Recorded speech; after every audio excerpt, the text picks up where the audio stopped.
Alrighty, gang. Good morning, good morning, good morning.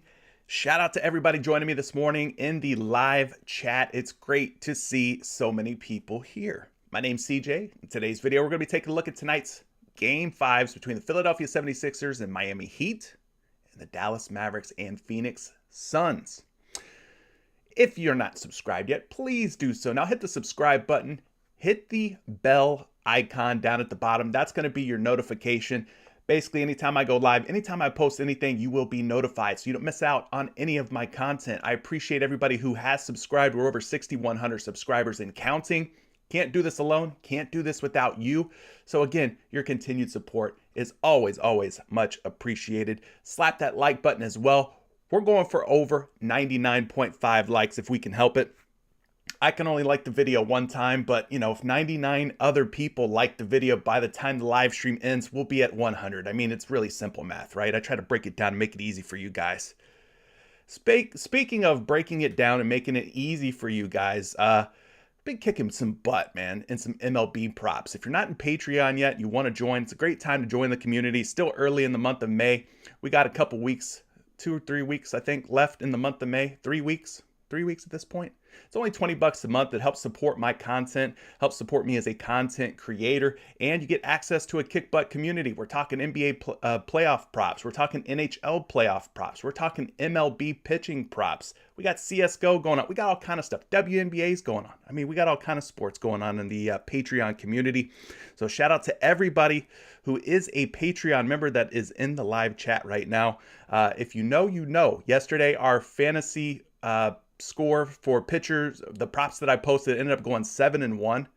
The other day we went 5-1 on fantasy scores for pitchers. I ended up posting a 10x yesterday, a 5 out of 5 fantasy score pitching prop entry on PrizePicks, and those who tailed now have 10 times more money than they did before they started. So doing some good things. It's going to be an MLB type of summer. We'll probably be sprinkling in some WNBA, probably be sprinkling in some CSGO, some MMA. I mean, like I said, when you have a community of diverse individuals with different tastes and interests, it just makes the world go round, man. It makes it such a much better experience. It's not what you know in this case, it's who you know. And knowing some other people in the community who are sharp on other sports, I mean, it really helps a ton. So shout out to everybody who is supporting through Patreon. Appreciate all your support for the month of May. Aaron Rodgers is in the building. Shout out to you. Good to see you back again. Tony Ruiz says, who are the Packers? Who is Aaron Rodgers going to throw the football to? That's a great question. Green Bay really needs some help. There was rumors that they were going to trade for Darren Waller. Don't know what happened to that. Seems like that has kind of died down, but that'd be a good pickup for Green Bay. Getting Darren Waller out there, Let's see here. We got Taco Tuesday going on, of course, over on PrizePicks. If you're not playing on PrizePicks yet, 100% instant deposit match still going on. If you use promo code Curry, you always see it above my head. Well, I've also left a link for you down in the description of today's video so you can check out PrizePicks. You put in $50, they're going to give you $50. You put in $100, they're going to give you $100. So take advantage of that instant deposit match on PrizePicks if you haven't yet. Chris Smith's in the building. He says, breaking news, if anyone has Cloud for WNBA props, she is now out today. Okay. I don't have any WNBA entries. In fact, the only entries I have in are MLB entries, and a lot of those have already been bumped up and bumped down. Duncan's in the building. Good morning to you. Michael McNeil, what's up, my friend? Savage Gang says good morning. Good morning back to you, Mr. Savage, or Mr. Gang, whatever you prefer. Both of those names. Pretty hard, though. Savage Gang. Hunter's in the building. Shout out to Hunter. Everyday Fantasy says, good morning, everybody. We would like to welcome you to the Hot Streak Week, hosted by the Chef Curry. Hit the like button and enjoy. What's up to the Patreon gang? Shout out to you, another one of our Patreon members in the building, Mr. Don P. himself, a.k.a. Everyday Fantasy. Thanks for being here. Justin, what's up to you? The Prop Plug says, gang, gang. Luis Pena says, good morning, everyone. Good morning back to you, Luis. Thanks for being here. Justin said he's already loving some Jay Crowder. All right, we'll have to talk about some Jay Crowder because he has been playing very well throughout the playoffs, especially in this series against Dallas. So we'll more than likely talk some Jay Crowder. Kevin's in the building. He says, big happy Al Horford was extremely happy yesterday. See how I changed that up a little bit? Yeah, Al Horford had himself a heck of a game last night. So if you picked any Al Horford over like anything, pretty much, PRA, points, he crushed it. He crushed it. Drew Brees is here. He says, Patreon, gang, gang, gang, gang, gang, in the building. And he flexed, so I have to flex back. Them's the rules. Shout out to you, Drew. Thanks for being here. Ricky Carroll's in the building saying CSGO is on fire. That's right. We're doing a little bit of everything inside the confines of the Patreon channels. Moody Clip says, I've been dubbing 2-pick power. So I did a 4-pick power and a 2-pick power for tonight. Shout out to you, Moody Clips. Figuring out the game. Trill Fate, what's up to you? Thanks for being here, man. You've been rocking with me for a minute. I appreciate you checking in, Trill.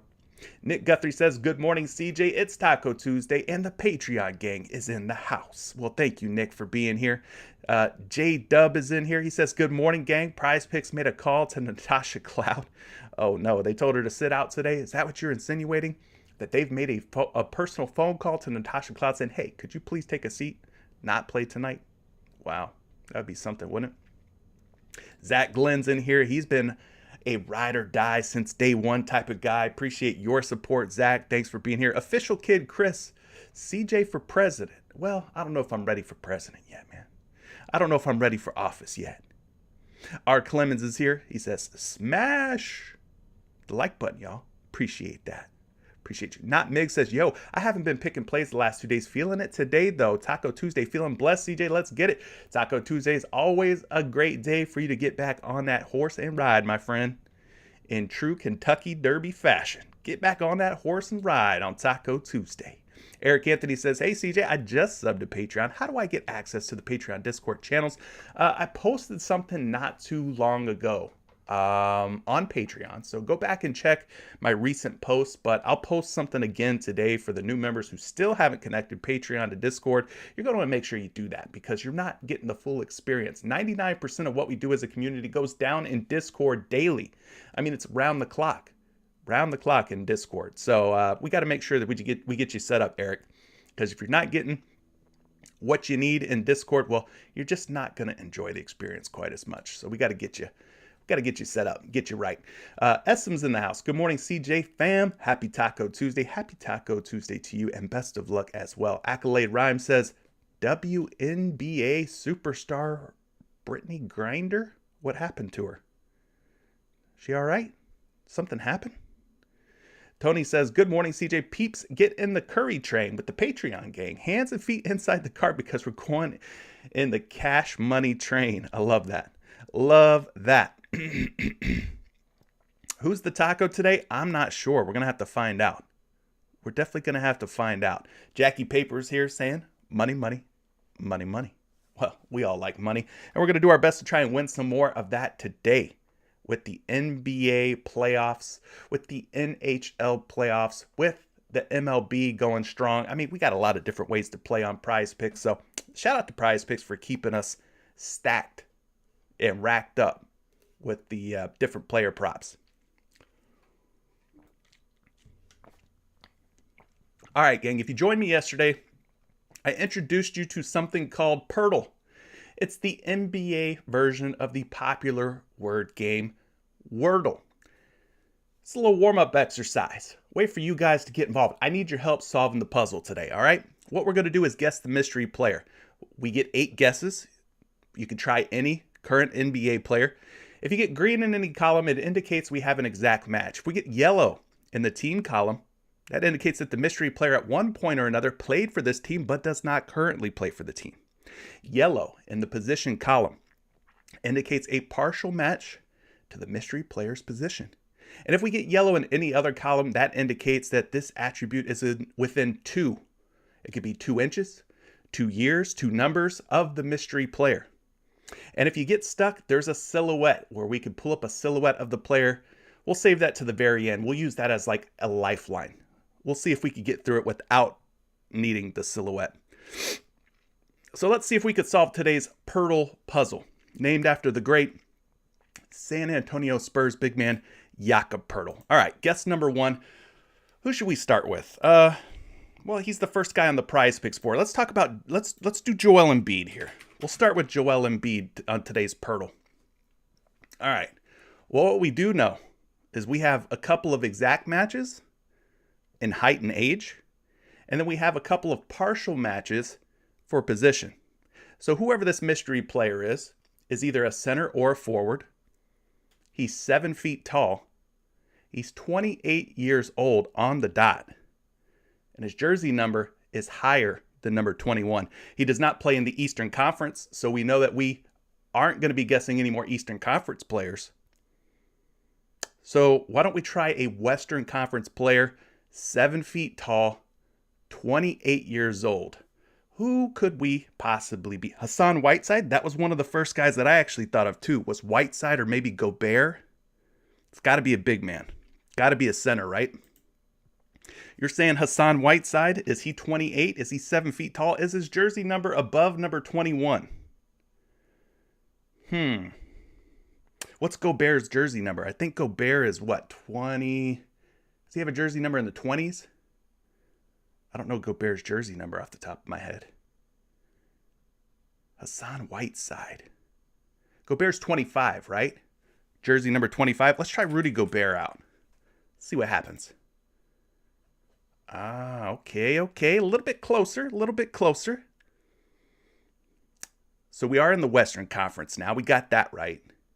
He is a center, not a forward, but truly a center. Gobert's 7'1". So he's a little too tall. So this player has to be 7 feet tall. Exactly 7 feet tall.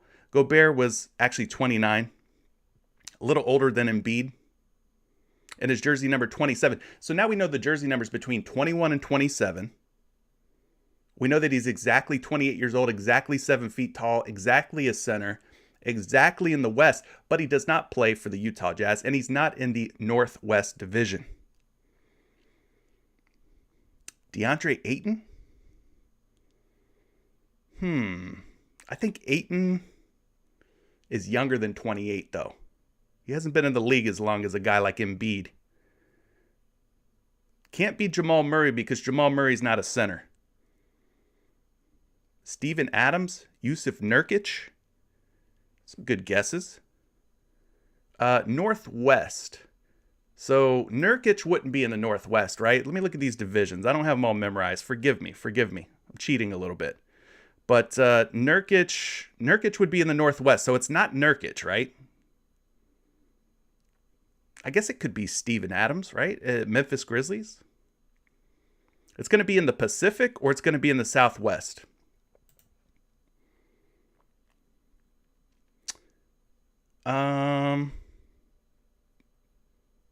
Let's see. Let's try Steven Adams. You want to try Steven Adams? What's Steven Adams' jersey number, though? Kind of thinking his jersey number may not be the right number. Well, we now know that the jersey number is wrong. It has to be a number higher than 21. We got the age right. The height wasn't quite right. The center position was right. He's not in the Southwest Division. So we know he's not in the Northwest. He's not in the Southwest. So he's going to have to be in the Pacific Division. A center from the Pacific Division, 28 years old. Jersey number has to be above 21 but below 27. JaVale McGee's got to be older than 28, right? Am I wrong? Can't be Siakam. Siakam's out east. He's not in the West. Alex Len? Ivica Zubac? Zubac. What number is Zubac? I feel like his jersey number, is it between 21 and 27? I feel like he's like a single-digit jersey guy. I don't think it's Zubac. Hassan Whiteside? All right. I've heard Whiteside come up a couple of times now. Okay, we're a little bit closer, I think.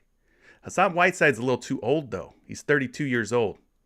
This guy's exactly 28 years old, 7 feet tall, plays center. He's not in the Northwest Division, so that was a bad guess. I shouldn't have used a guess on Hassan Whiteside. This guy has to be in the Pacific Division. So Phoenix, Golden State, LA, Los Angeles, or Sacramento. Somebody said Alex Len. Are we going to blow a guess on Alex Len?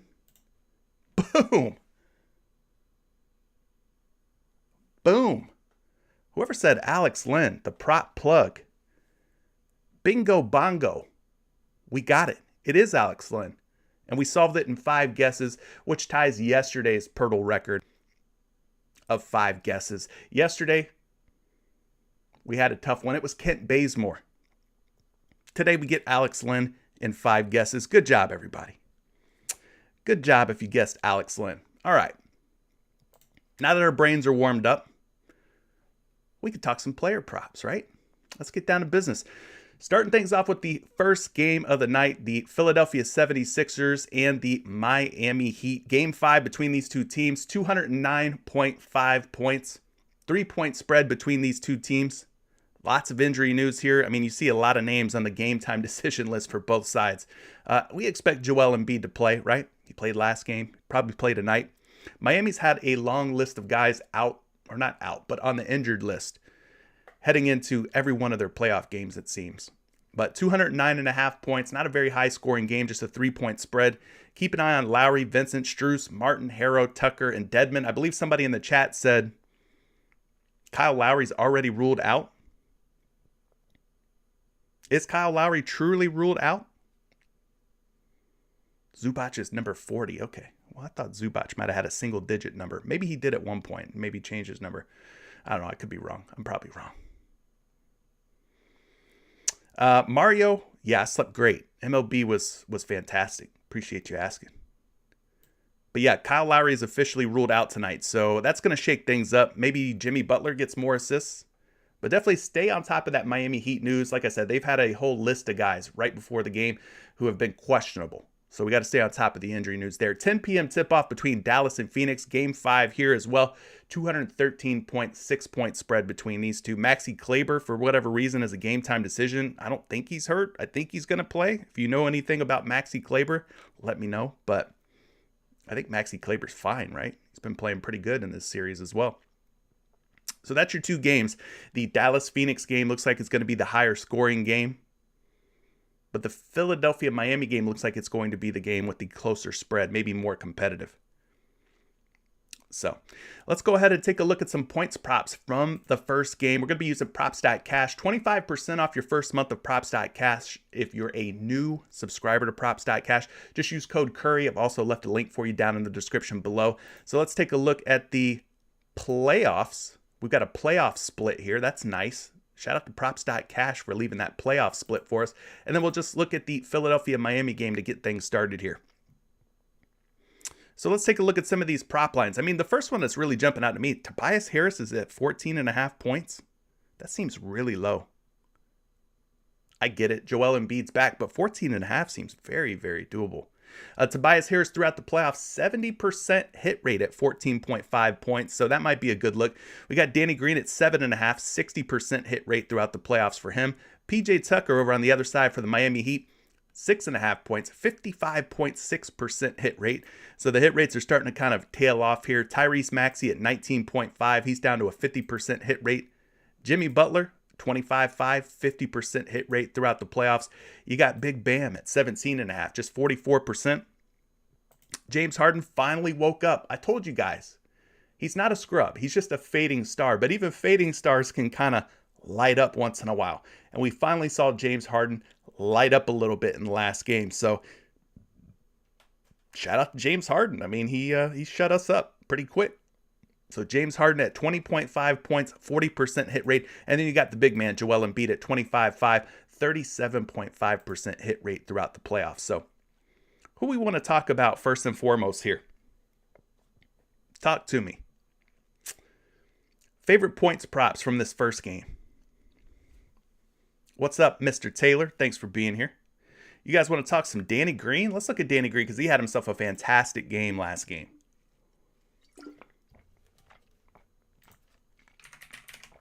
Let's do it. We'll start things off with Danny Green. Just looking at Danny Green throughout the playoffs at 7.5 points. He's now hit this prop in 6 out of 10 playoff games. 60% hit rate. Now, against Miami, in this series so far, he is now 50%. He had 5 in game 1, 3 in game 2. But things have really taken a turn for Danny Green in the last 2 games. 21 points in game 3 and then 11 points in game 4. So maybe Joel Embiid being back is really starting to open things up for Danny Green. He has scored much better in the last 2 games than he did in the first 2. So looking at the minutes, he had 26 and 23 minutes in games 1 and 2, 33 minutes in game 3, back down to just 24 minutes in game 4. Danny Green, more of your 3-and-D type of player. So if that 3 ball is falling, Danny Green's going to hit his points prop pretty easily. You saw the first 2 games, he shot poorly, 2 for 6, 1 for 10. That was without Joel Embiid. So again, I think being that Embiid is back, Danny Green has a lot more space to operate out on the perimeter, right? That's his game, shooting those threes. 7 for 9 rather in game 3 and 4 for 6 in game 4. You take a look at where he's taking his shots from. A majority of them are from beyond the arc. 7 for 9 for 3 in game 3. 3 for 4 from 3 in game 4. So maybe if you don't like his points, you could maybe just take his 3-point prop. You could go there too. He's made 7 and 3 in the last 2 games. So very good numbers for Danny Green. I think Embiid's really helping space the floor and open things up for Daniel. So let's take a look at a projection for his point prop. Let me refresh here, make sure we have all the latest data pulled in. Danny Green sitting out there at a 7.8 point projection, according to Action Labs, which is part of the Fantasy Labs premium package. At 8.5 points on some sportsbooks, he is being bet under -135 and -140. And then at 7.5, he is a betting favorite to go over slightly, -116 on a site like FanDuel. So do we trust Danny Green at 7.5 points? I mean, since Embiid's been back, things are looking up for Danny Green. He knocks down 2, 3 3-pointers. I mean, he's right there, sitting at 6 to 9 points. But yeah, Danny Green's looking very good for 7.5 points. I think that could be a good look. You guys are talking about Max Strus. And yes, in case you've been asleep at the wheel, Max Strus under against Philadelphia has been the move, man.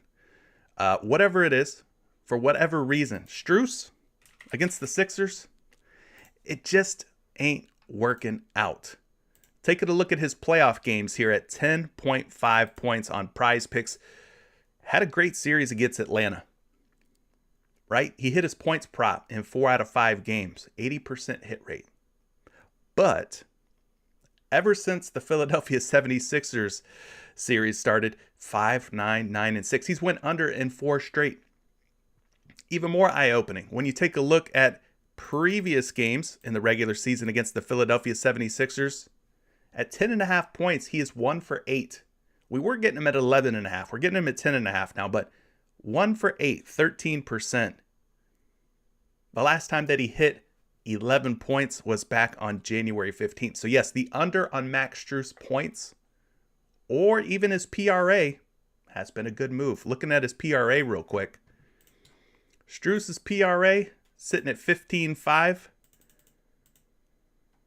Not a very good hit rate there either. 3 for 8.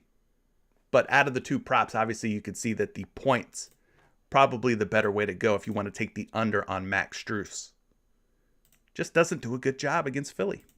For whatever reason. They've got his number. So that's looking pretty good. Let's jump ahead here and take a look at a projection on Strus. Not much more to say other than take the under. Apparently I don't have any projections on Strus. But yeah, guys, I think you could tell that if you're going to play Max Strus, you don't want to play his points prop. Not over anyway. You'd want to play it under. So, Strus is pretty ugly. It's almost a free square at this point, right? Max Strus under points. A lot of you guys know, though. We've talked about it plenty on the channel before. It's just been the move to take the under on Max Strus points against Philly. Let's see here.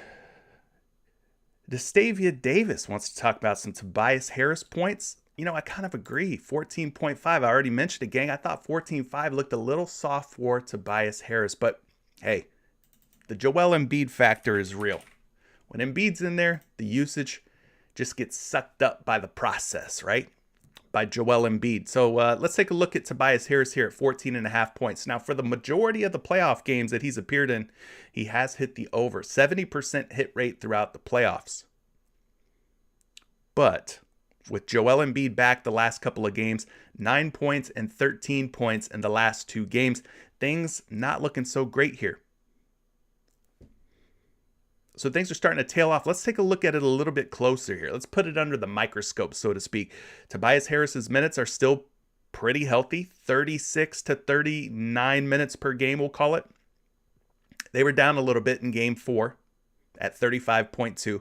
Looking at his field goal attempts, man, they have really dropped off in the last 2 games. Not only have they dropped off, but like in game 3, for instance, he shot pretty bad. 4 for 13, just 31%. So without Embiid in games 1 and 2, 18 attempts, 17 attempts. In the last 2 games, 13 and 10. So it's been a little bit more difficult to trust Tobias Harris on his points prop, which is why we're getting him at this, what appears to be 14.5 soft line, right? But you could see it pretty clearly here. His shots are starting to drop off. Minutes are still good, but the shots, not quite there. The last couple of games from three-point land, 5 attempts and 4 attempts. Not shooting very good from beyond the arc. So I don't really trust Tobias Harris for his points, for his three-point makes. You see his free throw attempts, non-existent in the last 2 games, not getting to the free throw line. Actually fouled out in game 3, had 5 fouls in game 4. Maybe that's plaguing him a little bit, but we haven't really seen his minutes fall off too sharply, even though the foul trouble's been there in the last couple of games. But when you get in foul trouble and you get benched, you know, it could take you out of your rhythm a little bit. So maybe that's part of what is to blame for Tobias Harris in the last couple of games here. We talked about game 4. James Harden really stepped up in a big way. Maybe that's the new trend. Maybe Harden steps up again tonight. Anyway, we'll get you a projection on Harris. He's projected for 19.3. That seems a little too high. I think that's a little bit too high for Tobias Harris. Seeing that he's playing alongside a Harden and Embiid and Maxey, I just don't know that he's got 19-point upside. But at 14.5, we're seeing the betting public so far this morning taking the over, betting the over on Tobias Harris. What are you guys thinking? Over on Tobias Harris, under on Tobias Harris? Maybe you're just going to fade Tobias Harris at 14.5. Max Strus's points line is at 10.5, which he's only hit in 1 game against the Philadelphia 76ers this season. He's 1 for 8. So that's for you, Randy. I think Strus under 10.5 is still a good move. I'm seeing some folks saying fade Tobias Harris's point prop. Randy saying take the over on Tobias Harris. Moody saying fade it. Prop plug saying fade it. Destavia saying fade it. Fade for a Duncan too. All right. Well, are we going back to James Harden then? Has James Harden shown you enough from 1 game, the last game, to start having a little bit more faith in the beard? Let's look at his playoff performances so far. He's at 20.5 today. Had a 31-point outburst. We were waiting for this day to come. We were wondering if we would ever see James Harden do James Harden things, and finally he did. But throughout the playoffs so far, 4 for 10, just a 40% hit rate. Against the Heat now, he is just 1 for 5, 20% hit rate, going over 20.5 points. So what changed for James Harden? Well, Joel Embiid's obviously back. We didn't see James Harden in games 1 and 2 rather, do much of anything without Embiid. That was when I expected Harden to step up. He never did. Game 3 wasn't very good. Game 4 was the one that really broke out. So let's take a look at James Harden's game logs here. The minutes have been healthy throughout this series. 35-ish minutes in game 1, 41.5 in game 2. 37.9 in game 3, and then he played about 41 again in game 4. His field goal attempts are up, so there's that. He's shooting more, so that's going to help, right? His chances for hitting the over on his points prop. He attempted a high of 18. That's the most shots he's attempted in any game against the Miami Heat this season. And he was 8 for 18, which is a pretty good field goal percentage for a guy like Harden. So 8 for 18. He shot a whopping 10 3-pointers, which is more threes than he's ever taken in any game previously against the Miami Heat, and he was 60%. Do we think that's sustainable? 6 for 10 from beyond the arc for James Harden? I'm kind of thinking that James Harden cannot keep up a 60% three-point field goal make percentage.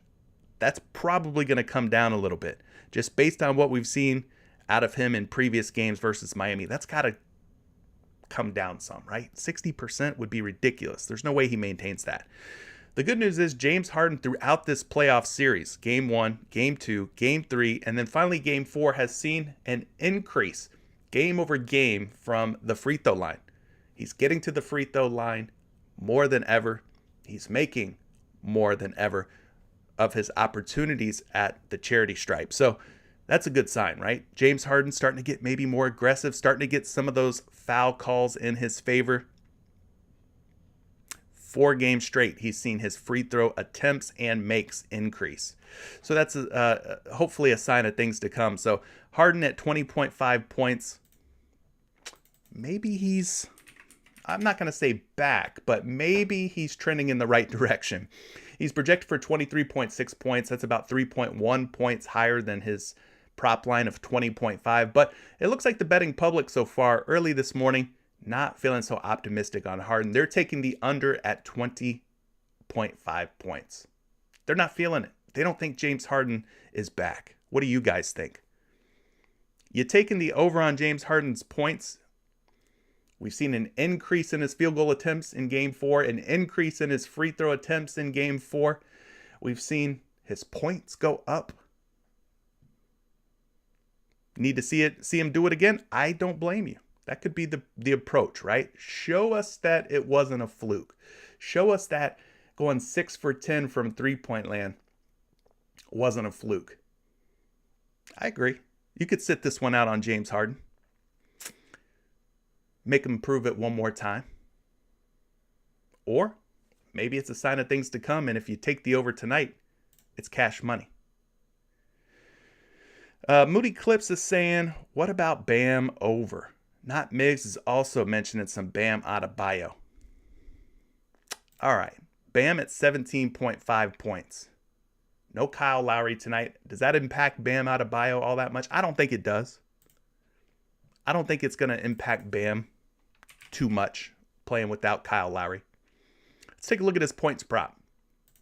Bam, just like a lot of these Miami Heat players, just been kind of hard to trust, in my opinion. Take a look at what Bam's been up to throughout the playoffs. 9 playoff games, 4-4-9 so far. But in his last 5, he's actually improved quite a bit. 4 out of his last 5, he has exceeded 17.5 points. Let's take a look at games versus Philadelphia this season, including the playoffs. He's now played Philly 6 times. He's 4 for 6, 67% hit rate going over 17.5 points. In this series, he is now 3 for 4, or 75% at going over his points prop. Had himself a bad game 3, bounced back in game 4 with 21 points, and that was with Joel Embiid in the lineup. So after we saw what he did in game 3 with Embiid being back, we were kind of probably feeling a little down on Bam Adebayo, like, hey, can't really trust him against Embiid. But then he shut us up pretty quick, putting up 21 points against Joel Embiid. So what happened in game 3? Well, he shot the ball 9 times, but it was a terrible shooting night for him, just 22% from the field. So that'll do it to you. That'll definitely keep you under your points prop. But you see all the other games, a majority of them, he's at 64%, 80%, 75%. Pretty good field goal percentage typically. He's not shooting any threes. That's just not his game. His free throw attempts were down in the last couple of games as well. So if he sees his free throw attempts pop back up here tonight in game 5, playing in Miami, maybe he gets some favorable calls, he could be right there at 18 or more points. I could see it happening. It's not out of the realm of possibilities, right? Taking a look at his projection, he's projected for 20.6 points. That's about 3 points higher than the 17.5. But I'll tell you this, early signs from the betting public out on these sports books are showing they don't have faith in Bam Adebayo. They're taking the under, minus 120, minus 127 to go under 17.5 points early on. So there you go. That's big Bam for you. Let's see. Anybody else you're liking from this Philly-Miami game for points props, overs or unders? I don't care. I'm not opposed to taking an under. I've taken the under on Strus, and it's been working out. Appreciate you being here, Kyle. Thanks for the like. Thank you to Hoops22 for life for subscribing to the channel. Appreciate you subbing.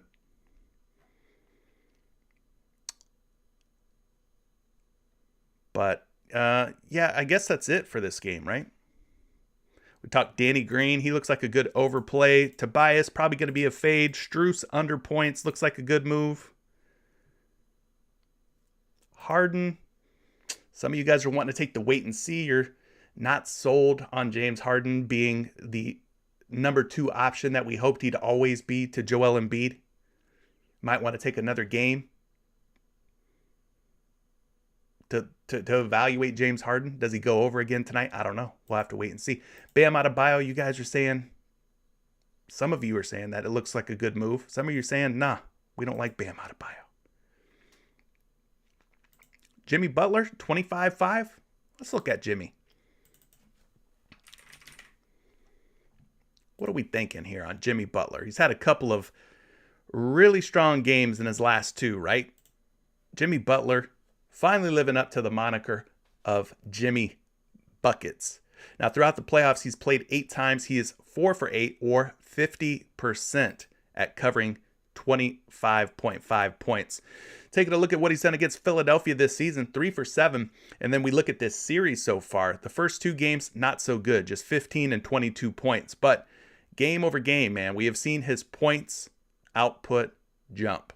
I mean, from 15 to 22, that's a 7-point jump. From 22 to 33, that's an 11-point jump. And then from 33 to 40 in game 4, another 7-point jump for Jimmy Butler.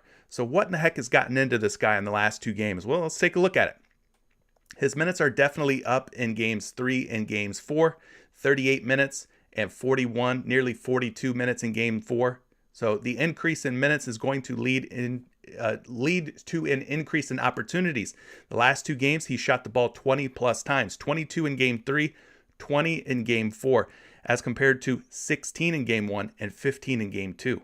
So if he's going to keep shooting 20 plus times like he has the last 2 games, I think he'll be right there, in contention to go over 25.5 points. We've seen him take more 3-pointers in the last 2 games as well, shooting 5 and 6 respectively. Not making a great percentage from beyond the arc, but he's taking them nonetheless. And then the big thing that's probably helping Jimmy Butler out the most is his ability to get to the free throw line. We've seen a more aggressive Jimmy Butler getting favorable calls here in Philadelphia too. 8 for 10 from the charity stripe, 12 for 13 in game 4. So he's heading back to Miami. Maybe he gets some more favorable calls tonight against the Philadelphia 76ers playing down there in South Beach.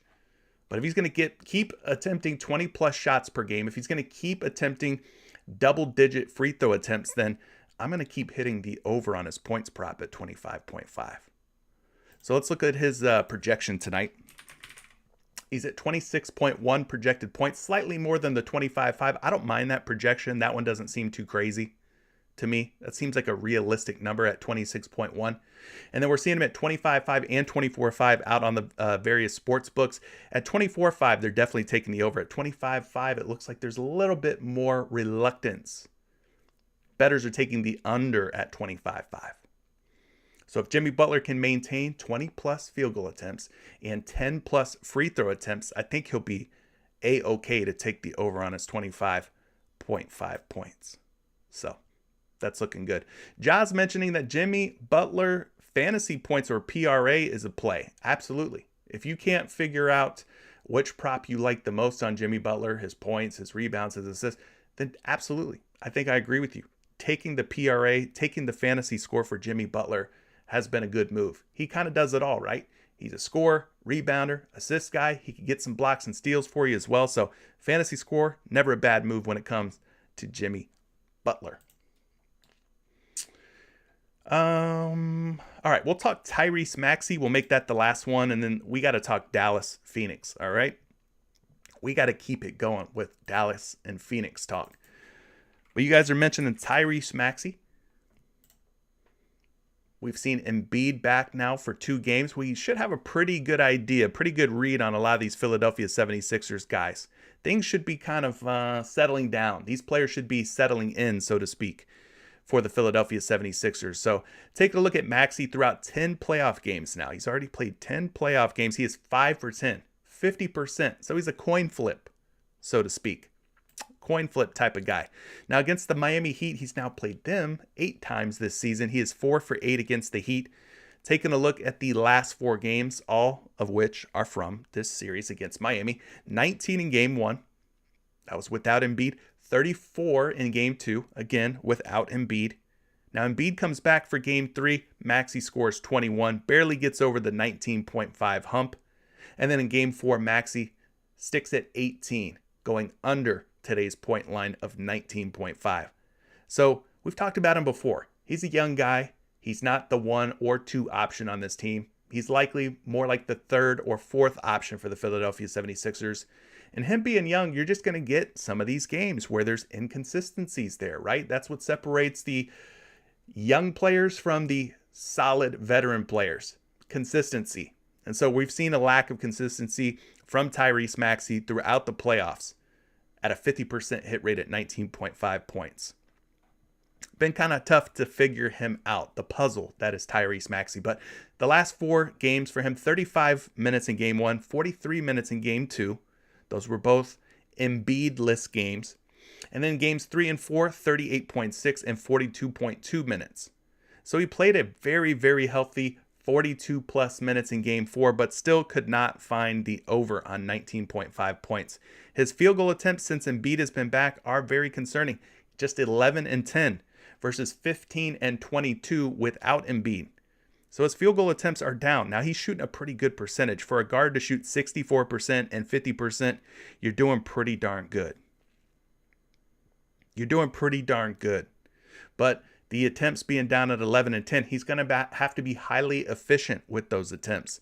So I'm not sold on Tyrese Maxey over on 19.5 points unless he's going to continue to shoot, 60%, right? The fact that his field goal attempts are down so much from games 1 and 2 to games 3 and 4 is a little concerning to me.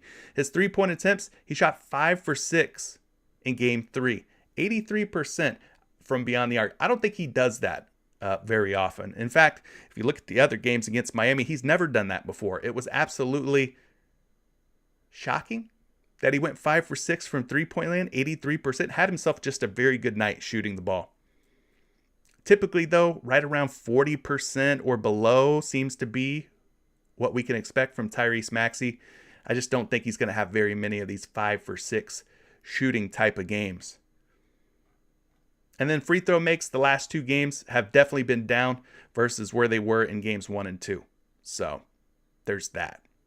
So I don't know that I'm so sold on Tyrese Maxey over on points. I mean, anything could happen on any given night in these games, right? We're just trying to make some sense of it all. But Tyrese is projected for 21.4 points at 19.5. The betting public's not very sold on it either. They're taking the under on Tyrese Maxey at 19.5 on most books. Most books. So, what do you guys think? Tyrese Maxey over or under on his points prop? The shots are down in the last 2 games since Embiid's return. Had himself an out of this world shooting night in game 3. I think that's really what it's going to have to take for Maxey to hit the over on 19.5 points. A very good 3-point field goal percentage, a very good field goal percentage, and a very good free throw percentage. He's going to have to shoot very well and be very efficient. So, Jeremy saying under on Tyrese Maxey at 19.5.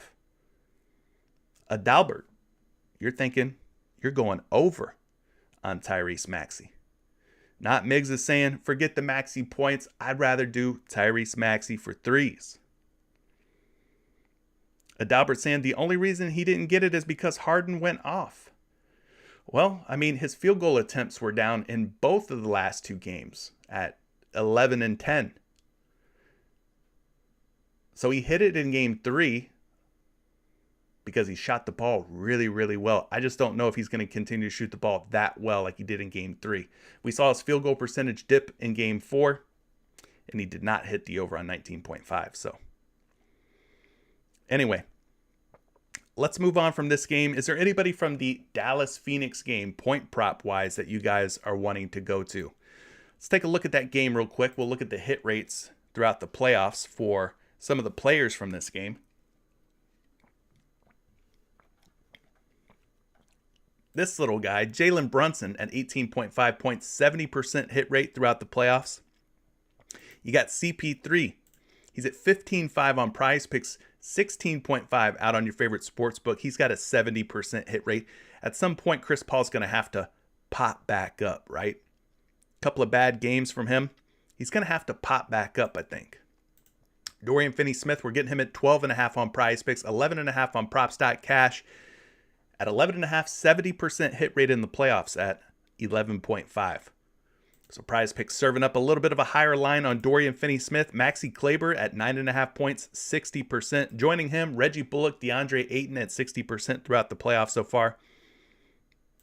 And then surprisingly, Jay Crowder, 50% at 10.5. I think we liked him a lot better at 8.5 or 9.5, but 10.5 doable for Crowder. He's been very good in this series so far. Dinwiddie down there at 50%. You got Luka Doncic sitting at about 43%. Devin Booker at 43%. And then Mikal Bridges at 12.5 points on PrizePicks. At 14.5, he's at 40% in the playoffs. Moody's fading Tyrese Maxey. All right. Kevin's saying that everybody's going to be chasing Dorian Finney-Smith. So when they zig, Kevin's going to zag. He's going to stay away from Dorian Finney-Smith. I don't mind that. Sir Raphael, yeah, we could look at JaVale McGee. Let's talk about some of these other guys first, though.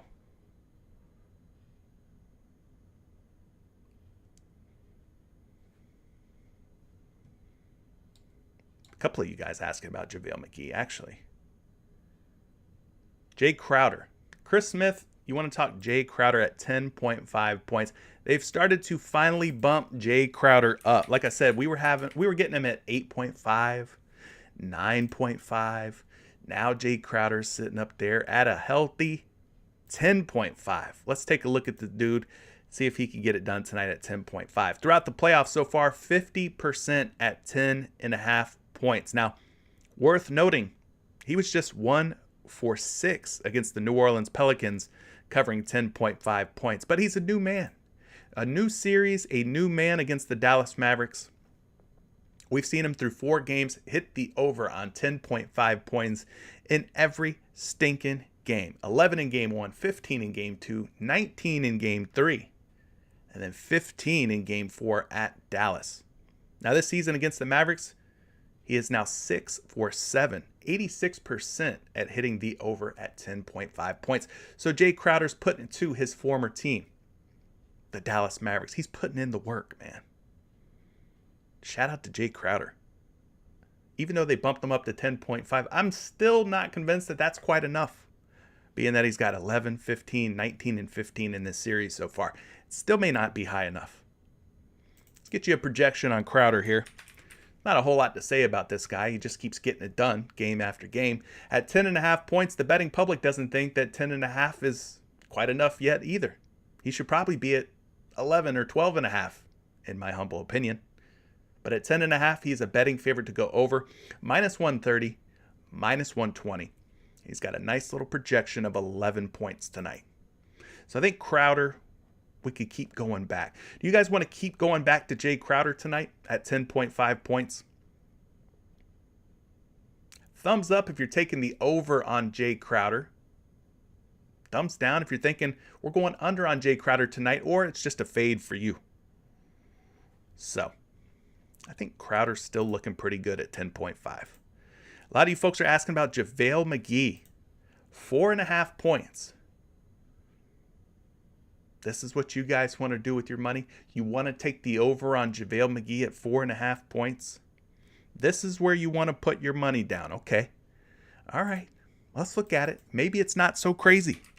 maybe you guys know something about JaVale McGee that I don't. I have played his PRA throughout the playoffs, though.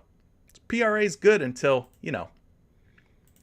Monty Williams wants to bring in Bismack Biyombo off the bench. Then, not so good.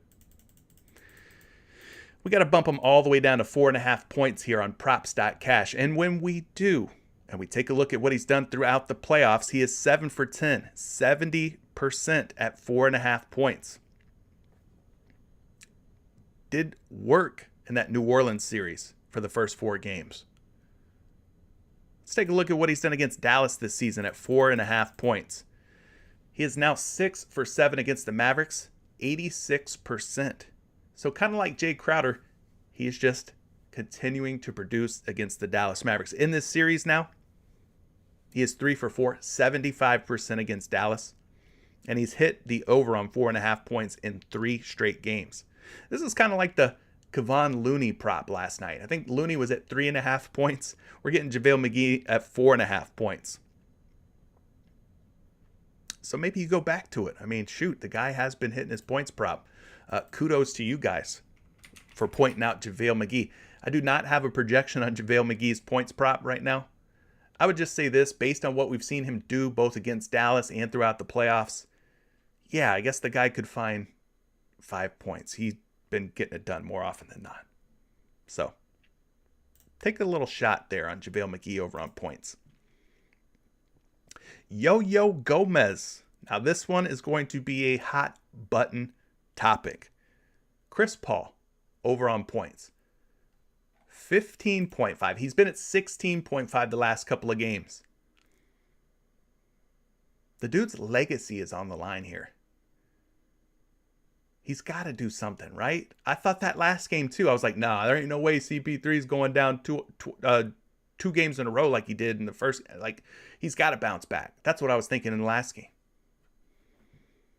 But nah, fam. Chris Paul said, nah, I ain't ready yet. I ain't ready to sit up like the Undertaker. So let's look at CP3 real quick. Because I'm starting to get worried about this guy. Father Time's knocking at the door. The window's closing on Chris Paul's career pretty quickly here. He's on life support after 2 really bad games against Dallas. Taking a look at his playoff performances, though, he is 7 for 10, 70%. Is it time to hit the panic button on Chris Paul, or am I overreacting? 12 points in Game 3, 5 points in Game 4. Am I overreacting, or is it time to hit the panic button? I think it's time to hit the panic button. Chris Paul against Dallas this season is now 4 for 7, 57% in hitting his prop. Had fantastic Game 1 and Game 2 at home. But on the road against Dallas, last 2 games, 12 and 5. You guys are saying hit the panic button. Adalbert's saying it's time to panic. Ricky's saying hit the freaking panic button. Truth Serum saying I'm liking some CP3 tonight. Listen, it's win or go home. Not really, but he's got to win, right? He's got to win this game tonight. Looking at what's going on with Chris Paul, let's try to make sense of it. The last couple of games, Game 3, the minutes were there at 37 minutes. Game 4, okay, he only played 23 minutes. But looking at these field goal attempts, I'm like, yo, what happened to the guy that was shooting the ball 13, 16 times? He shot the ball 9 times in Game 3, was 5 for 9. Only shot the ball 4 times in Game 4. What the hell are you doing, Chris Paul? What are you doing? This guy cannot come out and shoot the ball 4 times tonight. They need him shooting at least 10 times tonight or more. 13 and 16 like he did in games 1 and 2. Chris Paul's got to bounce back in a big way. The 3-point attempts, meh. Not really taking a whole lot through the first 4 games of the series. Not really interested in that. Free throw attempts. Here you go. Here's another thing. The last 2 games, 0 free throw attempts. Not that he's, up there in the double-digit free throw attempts and makes, but to see him attempt 0 in the last 2 games is kind of concerning. He's got to get back to the free throw line. Had 6 fouls in game 4, had 4 fouls in game 3. So maybe the fouls are knocking him off of his rhythm a little bit. But Chris Paul's got to come back at some point. You don't go from 19 and 28 in games 1 and 2 to 12 and 5 and just, run into a brick wall all of a sudden. Like, he's got to bounce back, right? I'm thinking tonight, maybe he does get right. 17 points. That's the projection. He's at 16.5 out on your favorite sports books.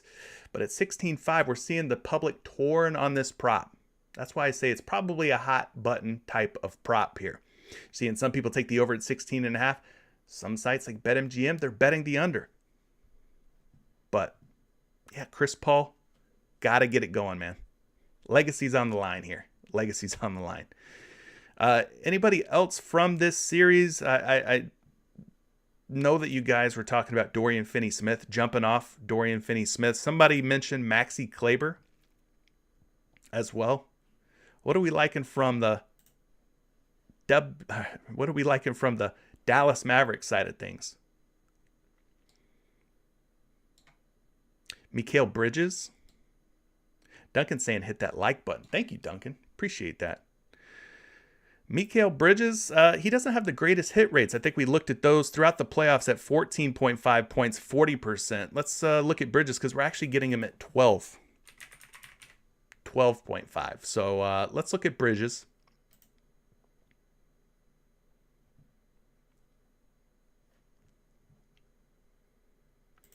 Throughout the playoffs, 12.5 points, 50% hit rate.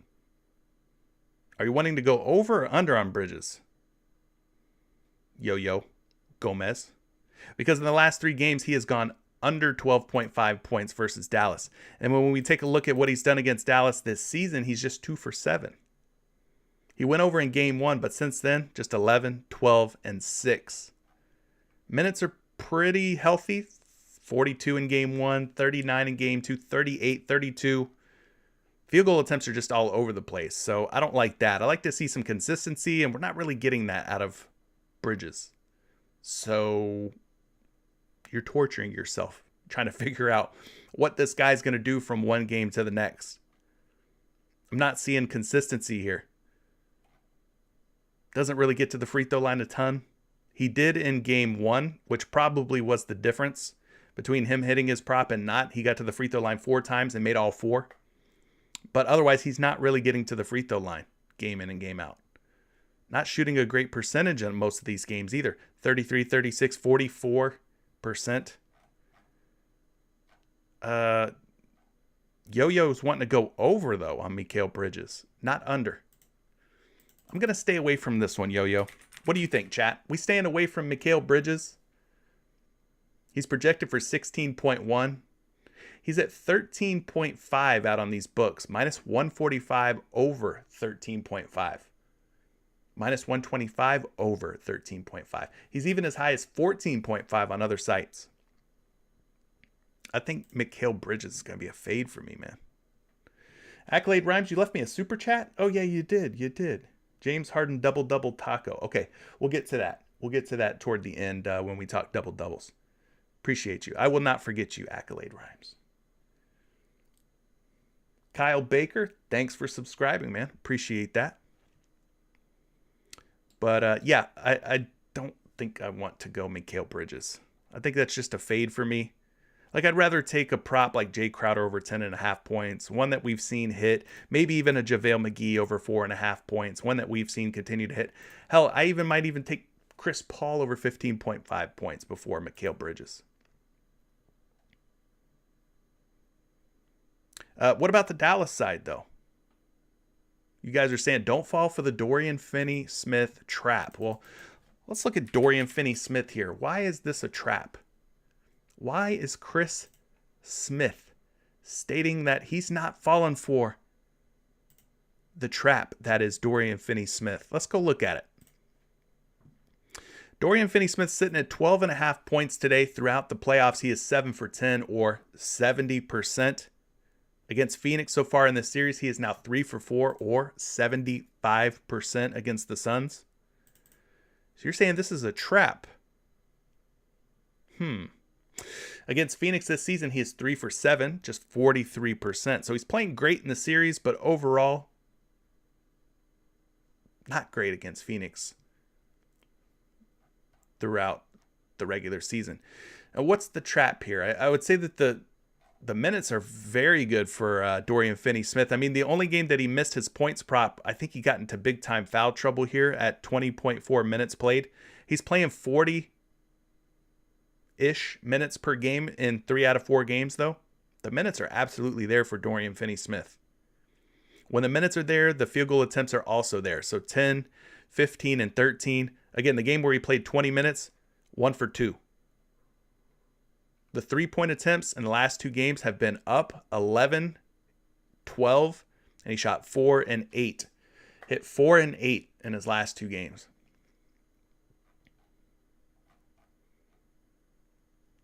So yeah, I guess he got into some foul trouble, 20 minutes in game 2.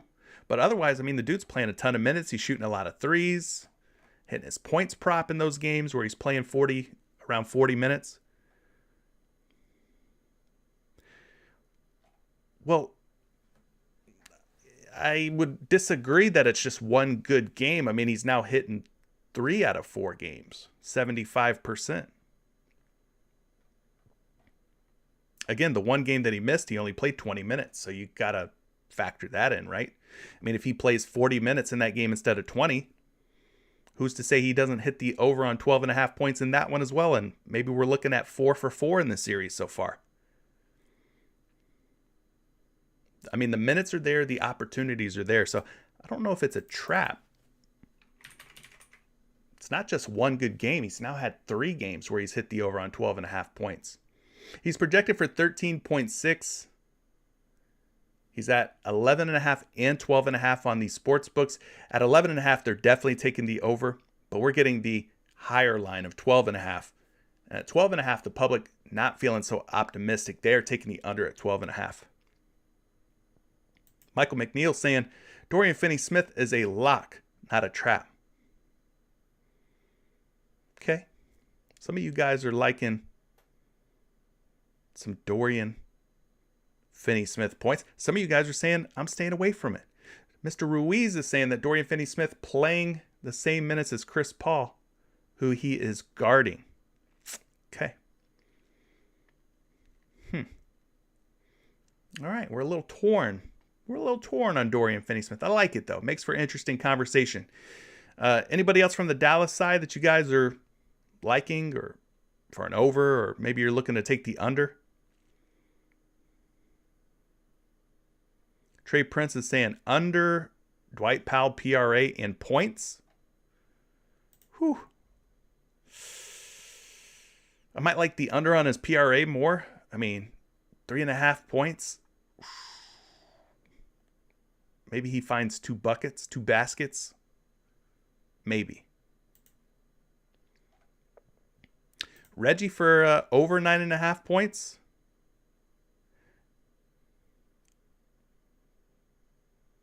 Okay. Let's look at Reggie Bullock real quick. Or Block, as they say on the broadcast. Block. Let's see. Reggie's sitting at 9.5 points. He's 6 out of his last 10 at 9.5, so 60% throughout the playoffs so far. Now, this series against Phoenix, he's been a lot harder to trust. I mean, who are you trusting more, Reggie Bullock or Dorian Finney-Smith for points? Who you trusting more out of these 2 guys? If you had to pick a point prop, Reggie or Dorian, which one are you feeling better about taking the over on? He hit 7 points in game 1, 16 and 15 in games 2 and 3, and 7 in game 4. So let's try to see if we could figure out what's keeping Reggie Bullock, what's holding him back here. I mean, 33 minutes, 34 minutes in game 1, about 37 in game 2, 40 in game 3, about 39 in game 4. Pretty healthy minutes, especially in the last 3 games. His field goal attempts are kind of all over the place. 7, 9, 11, and 6. In games 1 and games 4, not shooting a very good percentage. 29% and 33%. Most of his shots are going to come from 3, 2 for 7, 4 for 8, 4 for 10, and 2 for 5. So if the 3 ball's falling, he's going to have a real shot at getting over 9.5 points. Not really getting to the free throw line a whole lot. That's not his game. So, I mean, for him, it's just really, I think it boils down to making threes. If he's making threes, he'll get the over on his point prop.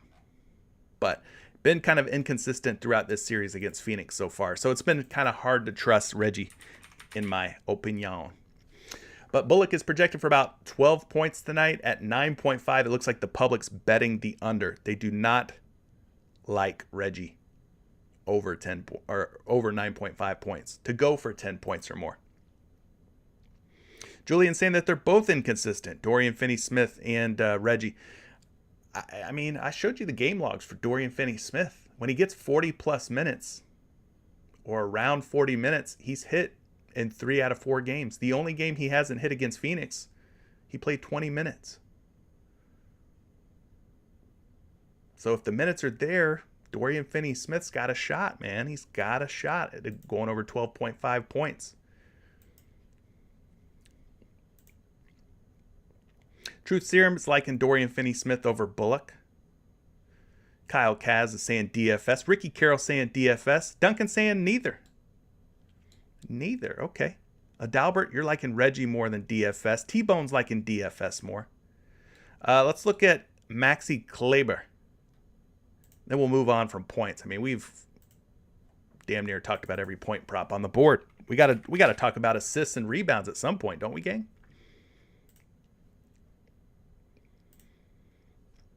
Mr.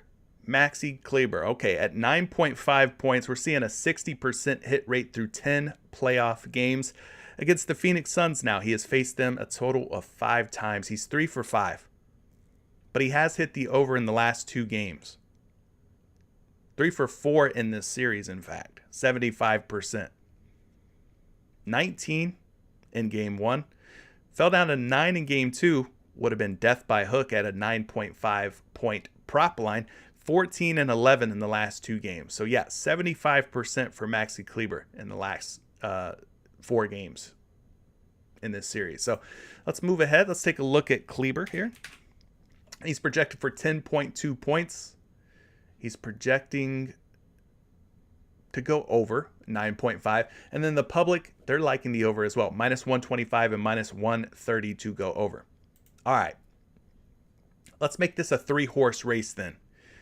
If you had to choose between Dorian Finney-Smith over 12.5 points, Reggie Bullock over 9.5 points, or Maxi Kleber over 9.5 points, which one of these 3 would you take?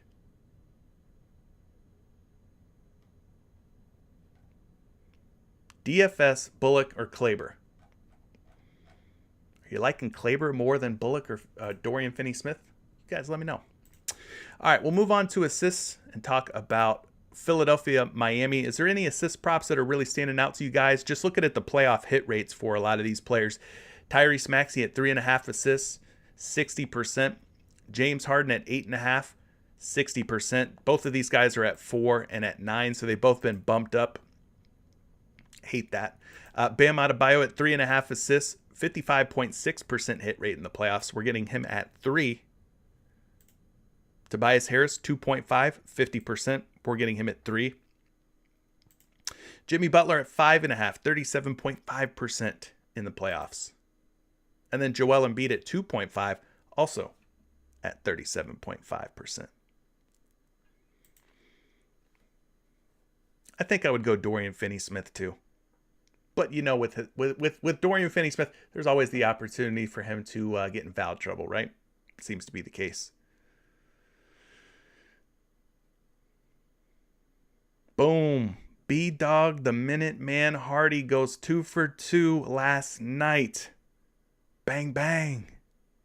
Everyday Fantasy, he's kicking things off here. He's liking some Tobias Harris over 2.5 assists. We're getting him at 3 right now. You guys are saying Jimmy Butler is up to 6. Ray, say it ain't so, Ray. Say it ain't so. Let's go take a look. Oh, It is. It is so. In the words of the great Kurt Angle, oh, it's true. It's damn true. Jimmy Butler is now at 6 assists. So I guess with the Kyle Lowry news, everybody flocked to the over on Jimmy Butler at 5.5 assists. May not be a bad move. Let's look at Tobias Harris, since my man Everyday Fantasy threw that one out there for us to gnaw on, for us to chew on. Tobias Harris sitting out there at a smooth 3 assists. Let's see what he's done so far throughout the playoffs at 3 assists. 50%, 5 for 10. But the last 3 games, he's hit 4, 8, and 4 in those last 3. Now versus Miami this season at 3 assists, he's hit 3 or better in every game but 2. 1, 2, 3, 4, 5, 6 for 8 now. 6 for 8 at 3 assists or better against Miami. And 3 for 4 in this series, including 3 games straight. So the assists have definitely been up in the last 2 games for Tobias Harris since the return of Joel the Process Embiid. So Tobias Harris is projected for 3.8 assists at 2.5. Big betting favorite, minus 160, minus 148 to go over at 2.5, which is why PrizePicks has done things to help themselves take less damage. They bumped him up to 3 instead of giving us at 2.5. So there you go, Mr. Everyday Fantasy. What about the other one? Tyrese Maxey, Accolade Rhymes. You're liking some Maxey at 4 assists. Another guy who's been bumped. Another Philadelphia 76er who has had his point prop nudged up to 4 from 3.5, it looks like.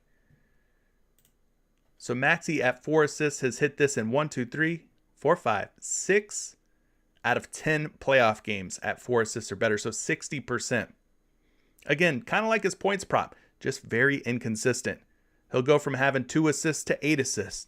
Then he'll come down to 1 assist. And then he'll come back with 6. And then a couple games later, he'll have 8 assists again. Then he'll fall down to 2 and 1. But then he'll pop back up to 6. It's like a box of chocolates. Like my man Forrest Gump said, you just never know what you're going to get with Tyrese Maxey. Whether it be points, whether it be assists, consistency is not his middle name. Right? Against the Miami Heat, though, this season, at 4 assists, he has now hit 4 or more in 1, 2, 3, 4, 5 out of 8. So I guess he's hitting more often than not, but still hard to trust Tyrese Maxey. Since Joel Embiid has returned, though, 6 assists and 4 assists, both he and Tobias Harris have seen a nice little spike in their assist props over the last 2 games since Embiid has returned.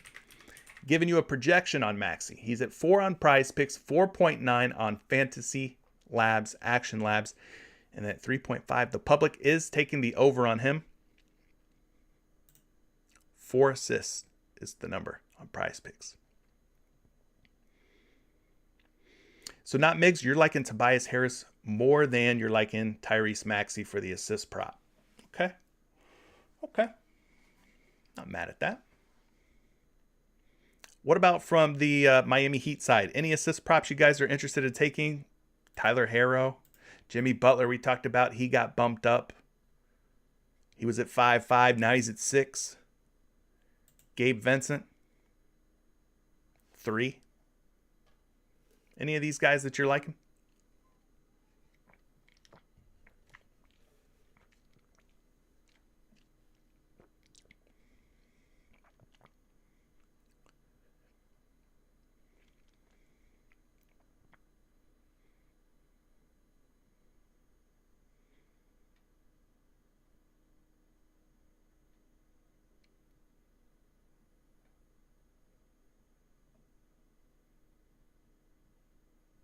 Okay, we'll move on then. Let's talk Dallas Phoenix after that moment of silence. Dallas Phoenix, any assist props that you're liking from this game? Luka Doncic sitting out there at 8. You got Devin Booker, 5.5. Jalen Brunson at 3. Chris Paul at 8.5. Spencer Dinwiddie sitting out there at 3. I mean, Dinwiddie at 2.5 assists, he's leading the way. 70% hit rate at 2.5. We're getting him at 3. We're seeing some love for Luka Doncic from Kyle. Not Miggs is liking some Jalen Brunson. Ray's liking Jalen Brunson. Duncan's liking Luka. One thing that I've been looking at a little bit more here, and this could help you when it comes to making your assist prop decisions, go to NBA.com, or actually just go to Google. Go to NBA potential assists. Just Google that. And then you can kind of get an idea who's leading the way in potential assists for their team. So taking a look here, you got Luka Doncic through 4 playoff games against the Phoenix Suns. He is averaging a very healthy 16 potential assists per game. So let's say he has 16 potential assists tonight. That would mean that he needs to turn 16 of those potential assists into 8 or more. So he needs to go 8 for 16 or 50% to push. So he's definitely leading the way in potential assists for the Dallas Mavericks. Right behind him is Jalen Brunson at 7.5 potentials. He's at 3 on PrizePicks. So he needs to go 3 for 7.5. Spencer Dinwiddie's also sitting out there at 3. Brunson averaging more potential assists per game through 4 playoff games than Spencer Dinwiddie. So I guess I would favor Brunson a little bit more, being that his potentials are higher. So let's look at Brunson real quick, now that we kind of know what we know about these guys and who's leading the team in potential assists, right? Jalen Brunson, probably slightly more favorite for me. We're getting him at 3. He has now hit 3 or more assists in every game throughout the playoffs, but 2. So he's 1, 2, 3, 4, 5, 6, 7, 8 out of 10. 80% hit rate at 3 assists or better. So I don't mind you taking that. The last 2 games have been especially good for Brunson. 5 assists and 4 assists in the last 2 games. He's now 75% in this series against Phoenix at 3 assists or better. So I think things are looking pretty good for Jalen Brunson. I don't mind you taking that one. He's projected for 5.3 assists tonight at 3.5, though the betting public, they're taking the under, which is why we're getting him at 3. So yeah, I like Jalen Brunson over 3 assists. That one looks nice. That one looks nice.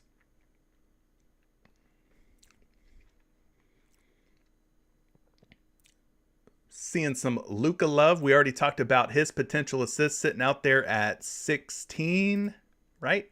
16 potentials. So if he could turn just half of those potential assists into scoring opportunities, into buckets, basically his teammates need to make shots, is what it all boils down to, then he should be at 8 or better, right? So let's take a look at Luka real quick and see what he's been up to here lately. The potential assist, though, definitely through the roof, which makes a lot of sense because he is the primary ball handler, obviously, for Dallas. He's going to have the highest usage.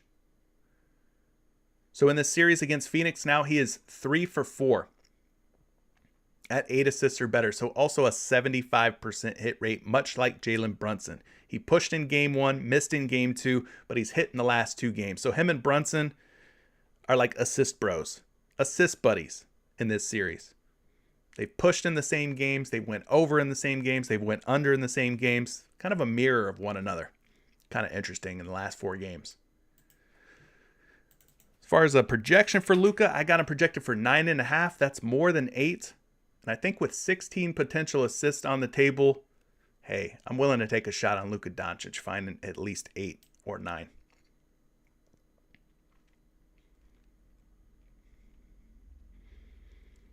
Any other assist props, whether that be from the Phoenix or Dallas side?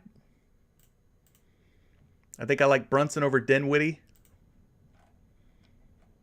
Luka and Brunson probably probably my favorite ways to go. One thing that we can do here is look at the Phoenix side of things, kind of like we did for Dallas. So you come down here to the filters, you click Phoenix, you choose the opponent. In this case, we want to choose Dallas. We've already got the playoff filter turned on. And you guys can kind of see here who is leading the team in potential assists. It's Devin Booker. It's not Chris Paul. Devin Booker's leading the Phoenix Suns through 4 games in potential assists at 12.3. So kind of like Luka, he needs to turn those 12 potentials into a 50% hit rate. If he can convert 12 potentials into 6 buckets, then he'll hit the over at 5.5.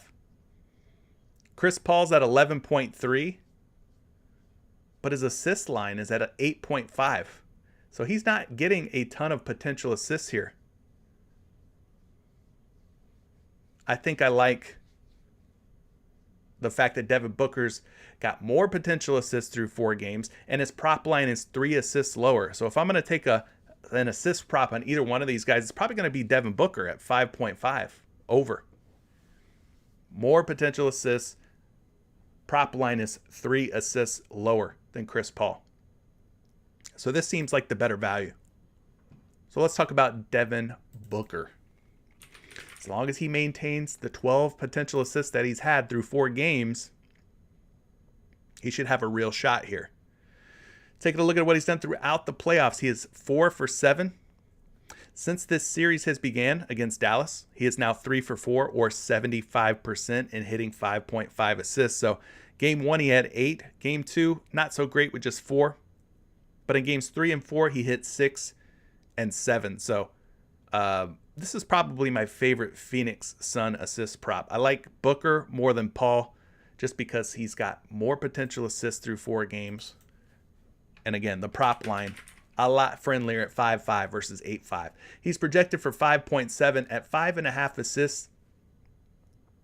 He's being bet under at -130 and -135. So there you go.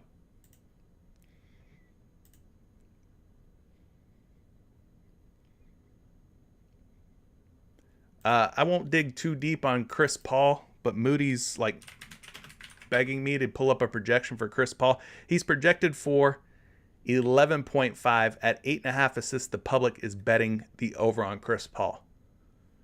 But I think you're getting more value on Devin Booker, again, to reiterate. Anyway, let's move on. Let's talk about some rebounds. You guys let me know if there's any rebound props that are catching your eye that you're really liking. We'll start with the Philadelphia-Miami game, just looking at the hit rates on some of these guys. PJ Tucker at 4.5 boards. We're getting him at 5 on PrizePicks, but at 4.5, he's got about a 78% hit rate throughout the playoffs. Tyrese Maxey at 2.5. We're getting him at 3, 70% there. Tobias Harris at 6.5, 60% hit rate throughout the playoffs. His line is unadulterated. It's still 6.5. Danny Green at 3.5, 50% hit rate on him throughout the playoffs. Jimmy Butler, 6.5, 50% hit rate on him. Bam down to 8.5, just a 44% hit rate. The Beard, Mr. Harden, 6.5, 30% hit rate throughout the playoffs. And Joel Embiid at 11.5 rebounds, just a 25% hit rate. We're getting him at 11 on PrizePicks.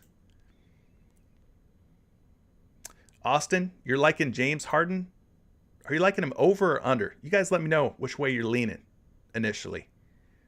But Harden at 6.5, we talked about his terrible hit rate, just 30%. So I'm assuming, just based on hit rates, maybe you're thinking about taking the under on James Harden at 6.5 boards. Let's look at him. Harden is 3 for 10 in the playoffs, but against Miami, played them 5 times now. He's 4 for 5, or 3 for 4 in this series, 75% hit rate. So maybe you're thinking about going over on James Harden. He had 9 in game 1, fell down to 4 in game 2, came back strong with 8 and 7 in the next 2 games. So 75% hit rate for the Beard.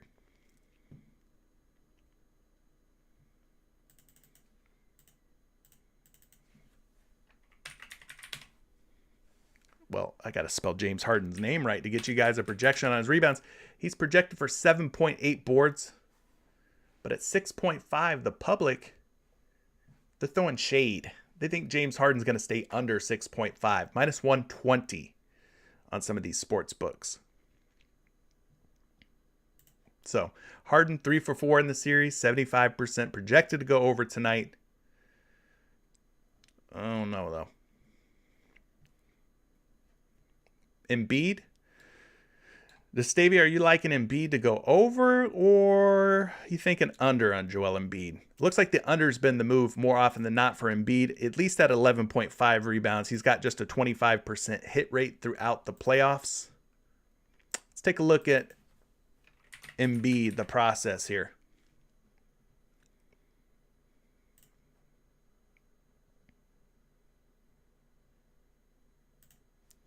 All right, so Joel Embiid through 8 playoff games. When we bump him down to 11, you see a lot of these red bars turn to gray bars on Prop.Cash, meaning what were misses at 11.5 have now turned into ties or pushes.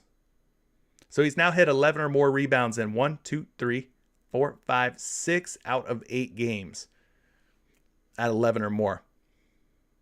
So I wish we were getting him at 11.5 because that looks like an underplay all day. But maybe you still take him under and it pushes or ties. Against Miami in this series, he's pulled down exactly 11 rebounds in both Game 1 and Game 2. We could take a look at regular season games against the Heat, and you could see that he's pulled in 11 or more rebounds in 5 out of 5 games against Miami this season.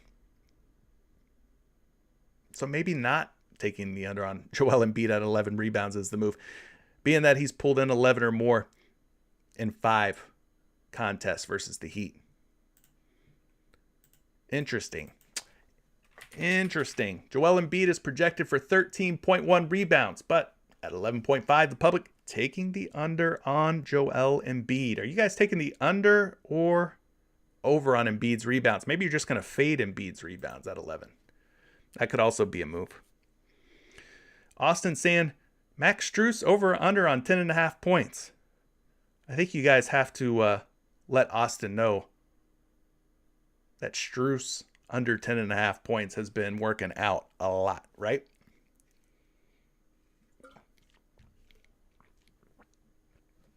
The under on Strus has been the move, for sure. Lord De Niro says, what's good, CJ? All you guys smash that like button. Taco Tuesday, we have a great question for you in Patreon. Will Harden go over 9 assists? I don't know anything. Nobody knows anything. If we were to take a guess, I mean, could always try to take an educated guess. That's all we're doing anyways, right? That's all we can do is try to take our best educated guess. Not Migs, you're liking Bam to go under rebounds at 8.5. Let's take a look at Bam Adebayo here. Has the return of Joel Embiid impacted Bam Adebayo's rebounds? Probably, right? Yeah, I think that's probably a good assumption based on what we're seeing here. We saw Bam come out of the gates with 12 and 9 rebounds in games 1 and 2. Since then, just 3 and 7 since the return of Joel Embiid. So it ain't looking so good here for Bam Adebayo in the last couple of games. The process standing in the way of Bam Adebayo's rebounding upside from what it looks like. Now we go back and we take a look at what he's done against Philadelphia this season in some regular season games. He had done pretty well with 10 and 9. We talked about games 1 and 2 without Embiid. He took advantage of no Embiid, pulling in 12 and 9. But then just 3 and 7 in the last 2. So maybe you do take the under on Bam Adebayo. He's projected for 10.6. That's a lot more than 8.5. I can tell you this, the betting public not really touching this prop. It's even money right now. Not taking the over and not taking the under. So there you have it. Bam, bam. Kind of liking that, not Migs. I'm kind of liking you going under on him.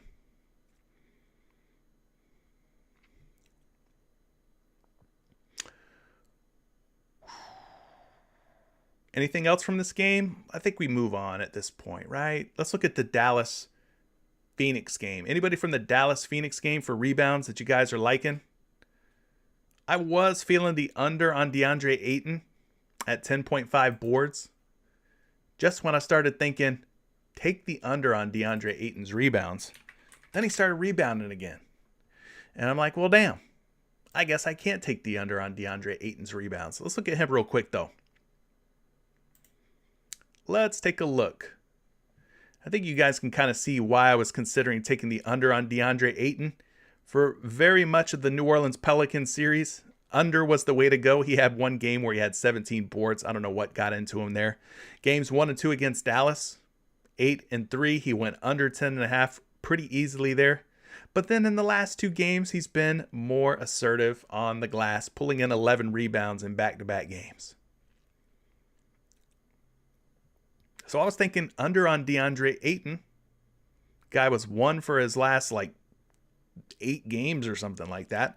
Then all of a sudden he perks back up and wants to pull in 11 boards in back-to-back games.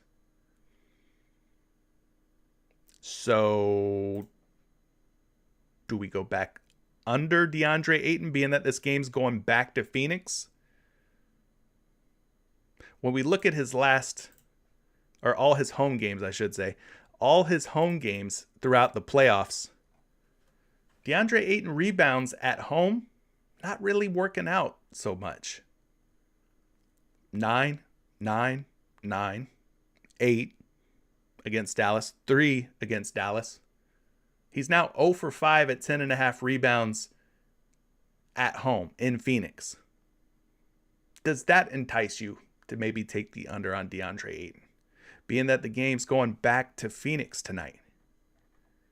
Right? Am I wrong? Isn't it in Phoenix tonight? Yeah, it's in Phoenix tonight. Yeah, he's going to be back at home tonight, where he's 0 for 5 in the playoffs, covering 10.5 boards. Maybe it's worth a shot. Maybe you take the under on DeAndre Ayton. He's averaging just 7.6 rebounds per game in the playoffs at home. He needs 11, averaging 7.6. Could be a look. All right? Could be a look. Ayton's projected for 11.3 boards. I just showed you how bad he's been at rebounding the basketball at home. I don't know if he gets 11 tonight. As far as the public goes, they think he's going to pull in 11. They're betting the over at 10.5. I don't know if they've done their homework, though. Do we trust the public? I don't know that we always do. But I do like to reference them and kind of see, which way they're leaning on some of these props. Yep, Vincent, we do like some Jay Crowder over on points. I think that one looks good. TRLK. You're liking Jay Crowder over 5.5 boards? Jaquan Turner says, I'm taking the under on Ayton's rebounds. I feel you. Miggs, you're liking the under on DeAndre Ayton's boards as well. All right. Maybe I've uncovered something there. DeAndre Ayton rebounds at home, not so good, right? Jay Crowder's at 5.5 boards. Let's look at Mr. Crowder. I think his points look good. Jay Crowder's points look good. But if you're liking the over on Jay Crowder's rebounds, then like some folks are saying in the chat here, maybe you just play him for a PRA play. Could just be a PRA or fantasy score play. Jay Crowder can find some steals and blocks as well. Throughout the playoffs now, he is 5 for 10. 5 for 10. We take a look at what he's done here in the last 4 games, all of which have come in this series against Dallas. 8, 7, 7, and 6. So he's 4 for 4, going over his rebound prop against Dallas in this series. Looking at what he's done in all the games against Dallas, including regular season, he's 4 for 7.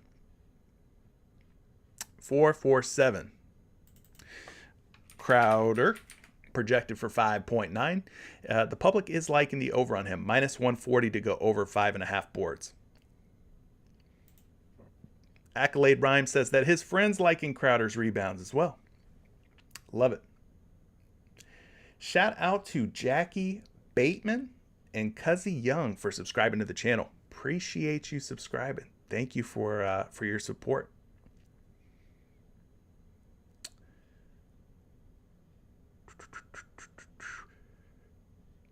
Luka rebounds. Let's look at Luka real quick. He's at 9.5 boards. He's going up against the Suns. Luka Doncic, he's Mr. Triple-double threat whenever he steps foot on the court, right? Luka's been doing his thing. We know what we're getting out of Luka for the most part. Taking a look at his rebounds throughout the playoffs, he is now 4 for 7, 57% hit rate. Against Phoenix this season, not the greatest hit rates here, guys. 2 for 5. 2 for 5 against the Suns, so a little inconsistent when it comes to pulling in 10 or more boards, right? I don't like that. I don't like that in game 1 he had 12, game 2 he had 5, game 3 he had 13, game 4 he had 7. I don't like the inconsistencies that this guy is showing me at 9.5 boards. I think there's probably better props out there than this one.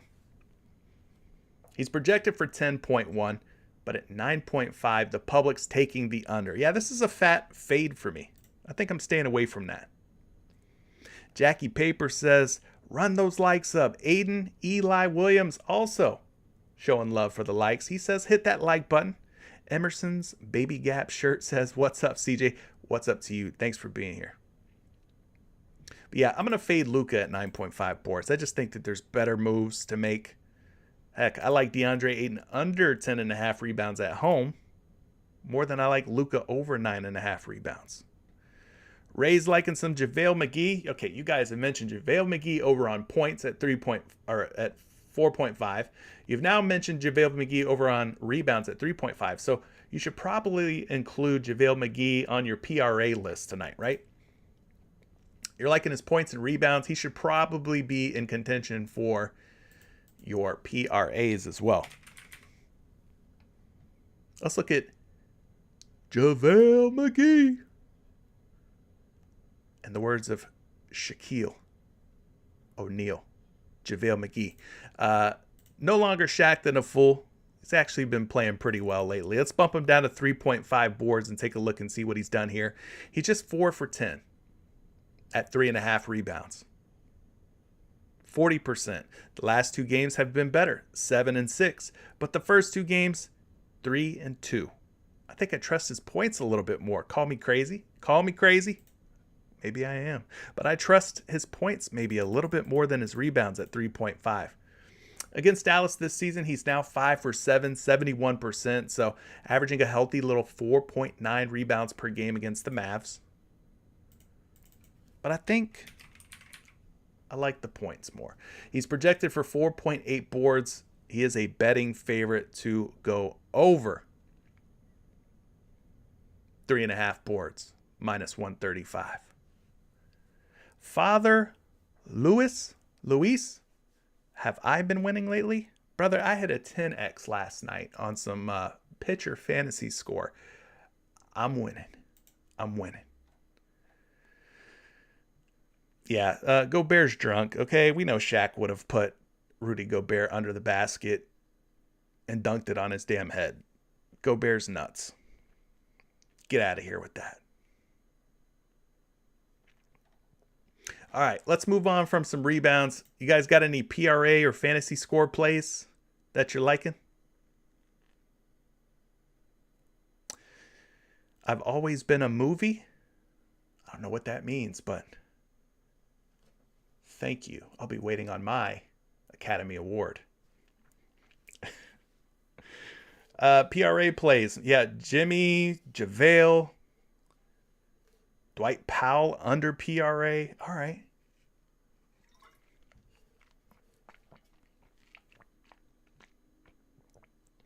We like Jimmy more for PRA or fantasy score. Let's look at both. At 39.5 PRA, 4 for 5. Fantasy score at 48, 4 for 5. All right, same hit rate. Not really seeing an edge over one or the other, right? So, yeah, I guess you could just take Jimmy Butler at 39.5 PRA. I guess you could do that. Let's take a peek at this. Let's look at it.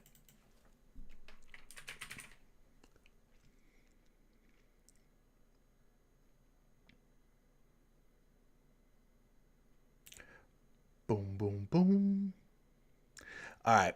Jimmy Butler throughout the playoffs at 39.5 PRA. We got to bump him up here on Prop.Cash. When we do that, we see he's 5 for 8 or 63%. Looking at the last 4 games for Jimmy Butler, 3 for 4 in this series against Philadelphia. 3 straight games. We've seen his PRA climb from 27 in game 1 to 40 in game 2 to 44 in game 3 to 49 in game 4. Game over game over game now. I mean, he's gone up in PRA. Now, I don't know if that means he's going to jump up to 50 or more PRA tonight. But all we need is 40 or better, which he has done in 3 in a row now.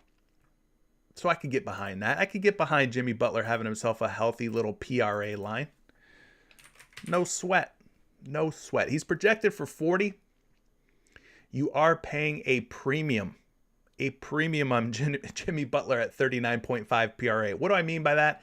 Well, at 39.5 PRA on PrizePicks, he's at 37.5 PRA out on your favorite sports book. You are paying 2 PRA more on PrizePicks.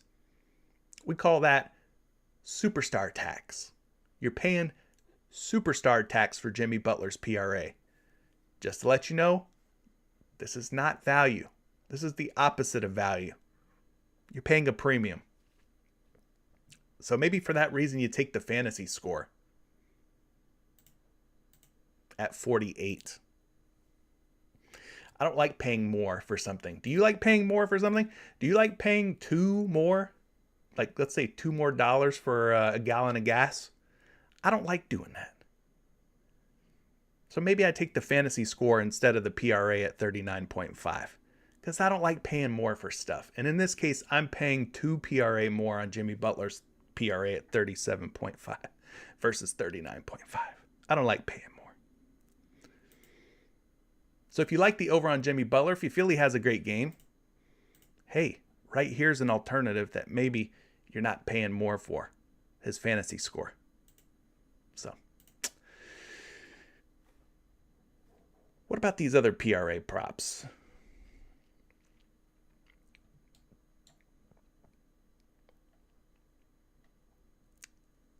You guys are saying JaVale McGee. Well, that makes a lot of sense since we've already talked JaVale McGee for some other props, right? You guys are liking his points. Some of you are liking his rebounds.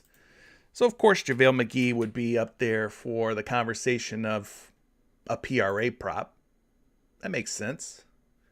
Throughout the playoffs at 9.5 PRA. He's now hit this in 60% of his playoff games, or 6 for 10.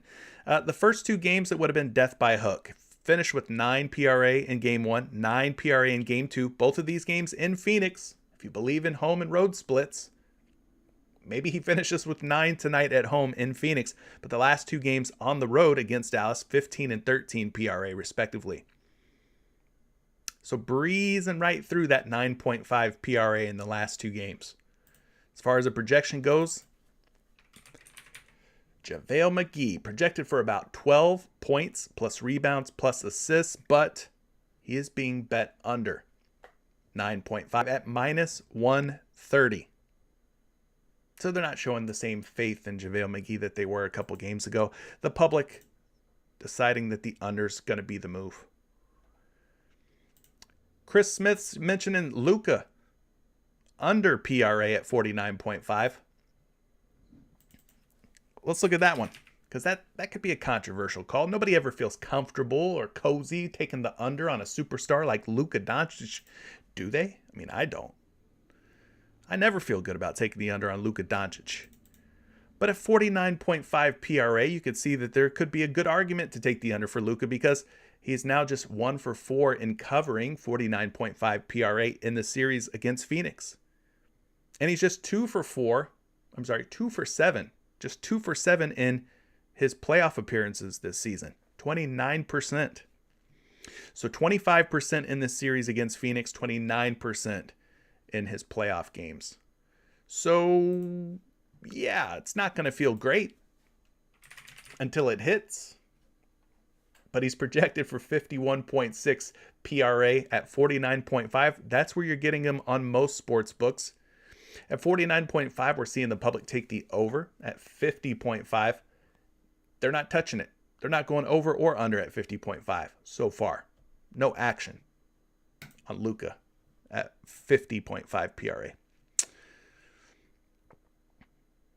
I probably won't join you, Chris, if you decide to take the under on Luka Doncic at 49.5 PRA. I probably won't join you in that. Jaquan Turner saying, this guy, Dwight Powell, take the under at 6.5 PRA. I've heard you folks saying, take the under on his points. I've heard some people saying, take the under on his rebounds. So yeah, why don't we just take the under on his PRA, right? Maybe that's the best way to take him tonight. At 6.5 PRA. It's been pretty ugly. Been pretty ugly for Dwight Powell throughout 10 playoff games. He's just 4 for 10 or 40% against Phoenix in this series. My man has hit in just 1 out of 4 games. 25%. Averaging 4.3 PRA against Phoenix. He needs 7, averaging 4.3 against Phoenix. So yeah, I mean, if you're telling me to take the under on Powell, I'm probably telling you, okay, why not? He's projecting for 7.6. If everything goes right, maybe he gets 7 PRA. If everything goes his way, it's going to have to be a very favorable game for him. At 6.5, the public is taking the over on Dwight Peasy. Again, I'm not going to be joining the betting public and taking the over on Dwight Powell. Just not going to do it. I was liking Dorian Finney-Smith's points. Some people were saying it was a trap. He's hit the points prop of 12.5 now in 3 out of 4 games versus Phoenix. I'm seeing Money NFL liking Dorian Finney-Smith's PRA. And he's not alone. There's other people that are liking Dorian Finney-Smith's PRA as well. Let's look at that. Dorian Finney-Smith. Highly controversial player. When he's getting 40 plus minutes, guys, he's probably going to be in the mix for PRA. In this playoff run so far, at 18.5 PRA, he's 6 for 10 or 60%. But in the series against Phoenix, he is just 50%. We talked about his points prop at 12.5 being a 75% hit rate. So for me, I'm going to take the prop that's been hitting at the higher rate. In this case, his points at 12.5. So I prefer the points for Dorian Finney-Smith versus the points, rebounds, and assists. But he's got a nice projection, 21.4 PRA. And the public, they're betting the over on 18.5 PRA. So there's that.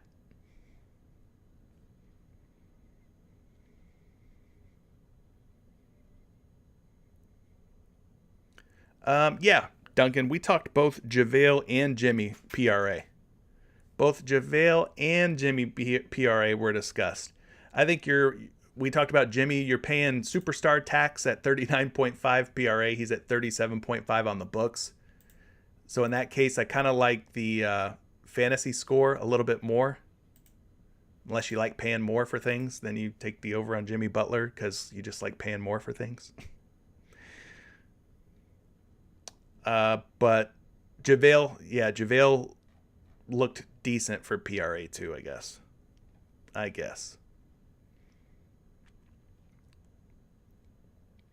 I was liking who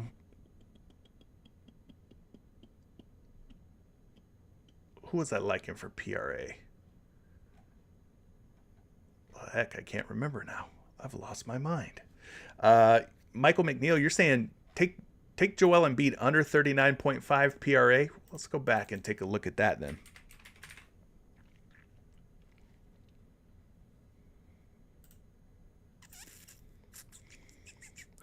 All right, Joel Embiid at 39.5 PRA. He's only hit this in 3 out of 8 playoff games, so 38%. And then you look at what he's done against Miami, back-to-back games here, 30 and 37. If you want a bigger sample size at what he's done against the Heat, you can go back and look at the regular season games as well. He's now just 1 for 5 in covering 39.5 PRA, so 20% hit rate for Embiid. That ain't looking too sweet. That's looking sour. Yeah, so Embiid's 0 for 2 in this series, 1 for 5 against Miami this season. So if you wanted to take the under, kind of like Luka, you're never going to feel good about doing it. But I can see why you're doing it. I can definitely see why you're doing it. Now check this out, gang. Check this out. Joel Embiid is projected for 51.5 PRA. What do you think about that? Projected for 51.5 PRA on a prop line of 39.5. We buying that projection? 51.5. What would you say on the over-under at 51.5 PRA tonight for Embiid? I think you would all probably say we're going under 51.5 PRA, right?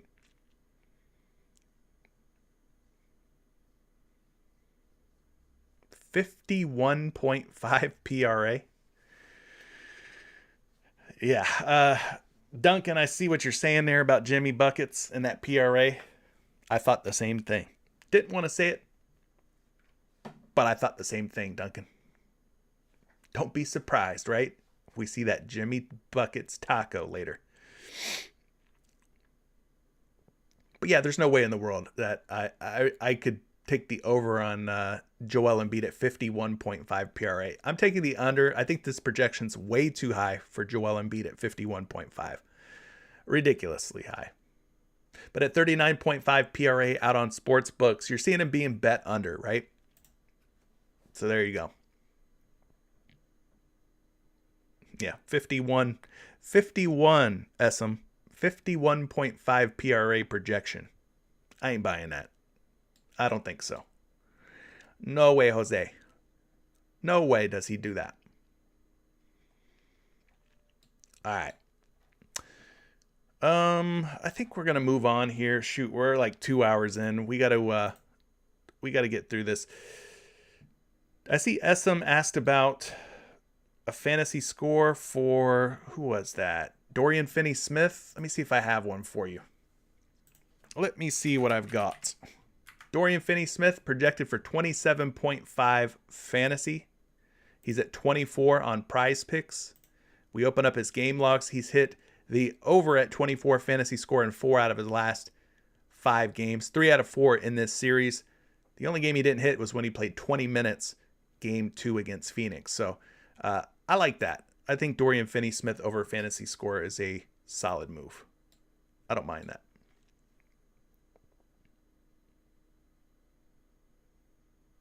Twerkdle saying 51.5 PRA for Joel Embiid is a minus 1,800 on FanDuel. A minus 1,800 under? I'm assuming.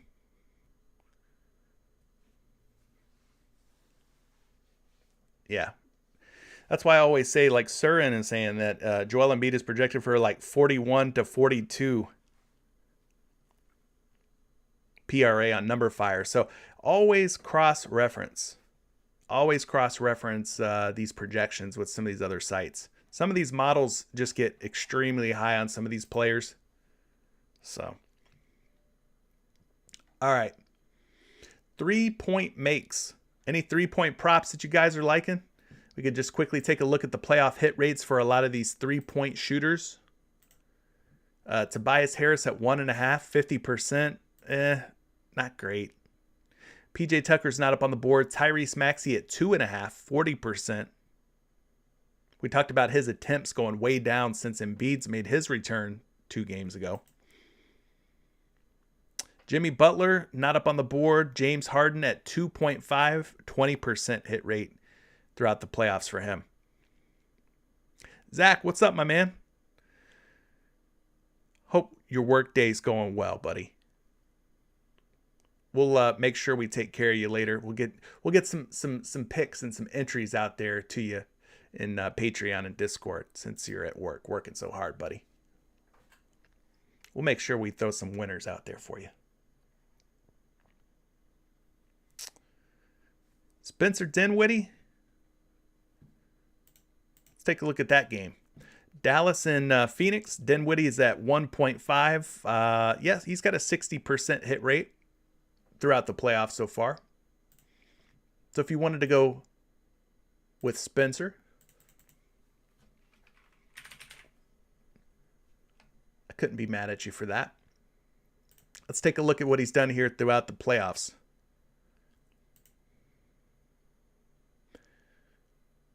All right, Dinwiddie is now 6 for 10 throughout the playoffs. He's also 75% against Phoenix.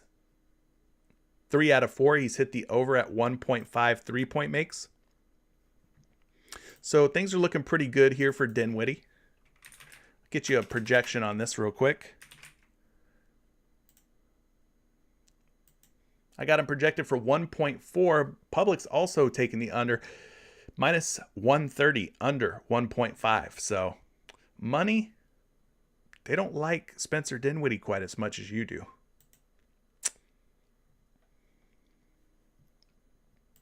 Other 3-point hit rates from this game. Devin Booker at 2.5. We're getting him at 3 on PrizePicks, 71.4%. Reggie Bullock at 2.5, 70% in the playoffs. We just talked about Dinwiddie at 1.5, 60%. Dorian Finney-Smith at 2.5 is at 60%. Then you got Luka, 3.5, 57%. Kleber, 50% throughout the playoffs. You want to know about Cam Johnson? Cam Johnson. We don't have a hit rate for him here on props.cash. Let's refresh. Maybe we've got a line here for Cam Johnson we can look into a little bit more.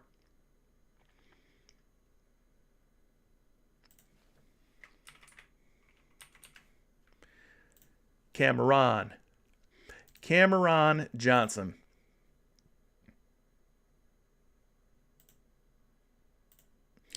At 1.5 3-point makes, Cam Johnson 50% in the playoffs. 50% against Dallas as well. He hit in game 1. He hit in game 4. The games in between, he did not. He only had 1 3-pointer. So he's a little too inconsistent for my taste, for my liking. Michael McNeil says, there's 100 people watching, but not 100 likes, though. Well, that's all right. That's all right. You let the people do what they want. Maybe they don't want to hit the like button. Maybe they hate me. Let them hate. If they want to hate. If they want to hit the like, let them hit the like. We'll leave them alone. But Cam Johnson's projected for 2.4 3-point makes at 1.5 3-point makes. He is a betting favorite, minus 125 to go over. So there you go. Let's just buzz through these last ones, guys, and then I'm going to jump off here because, yeah, it's already past 2 hours. Emerson's Baby Gap shirt says, you already got my like. Let's go, people. Appreciate that. Free throw makes, we've seen Jimmy Butler over the last couple of games a lot more aggressive. 8 and 12 free throw makes.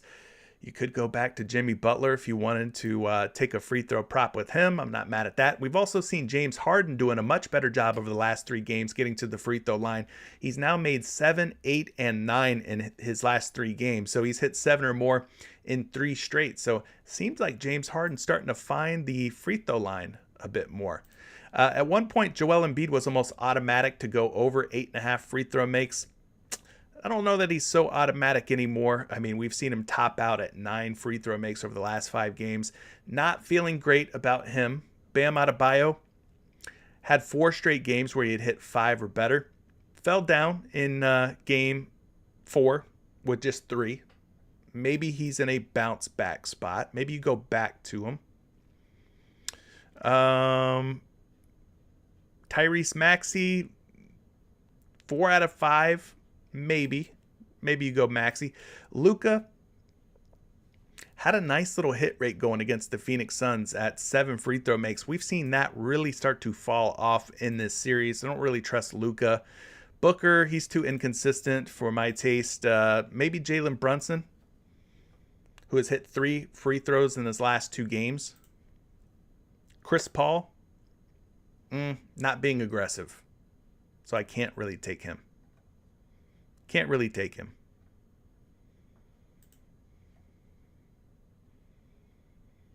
Blocks and steals. Luka's always going to be a blocks and steals worthy option. Mikal Bridges, he missed in his last game, but if you go back and look at his previous games, Mikal Bridges, one of the most consistent when it comes to blocks and steals. I'll probably be going back to that one. No, don't really trust Chris Paul if you're looking to take an over. Maybe you go Jay Crowder. Jay Crowder and Mikal Bridges, both very good options for blocks and steals. Not really interested in JaVale McGee. As far as block shots go, you could take Bridges just for blocks, but I prefer the blocks and steals. Kleber, pretty good defender. He tends to find blocks. He's found a block now in 4 out of his last 5 games. Bam Adebayo, nah, I'm good. Gonna stay off of that one. Steals, this guy Max Strus, man, he finds some steals. He gets them in bunches. 2 against Atlanta, 3 against Philly. Just not consistent enough for me to want to take the over there. PJ Tucker, 3 out of his last 5. You got Victor Oladipo, games 1 and in his game log, game 1 and game 5 in his game log, he's hit the over. But I mean, Victor Oladipo, he's going to be coming off the bench. I don't know that we trust him all that much. Dinwiddie, that's a nah for me. Let's see here.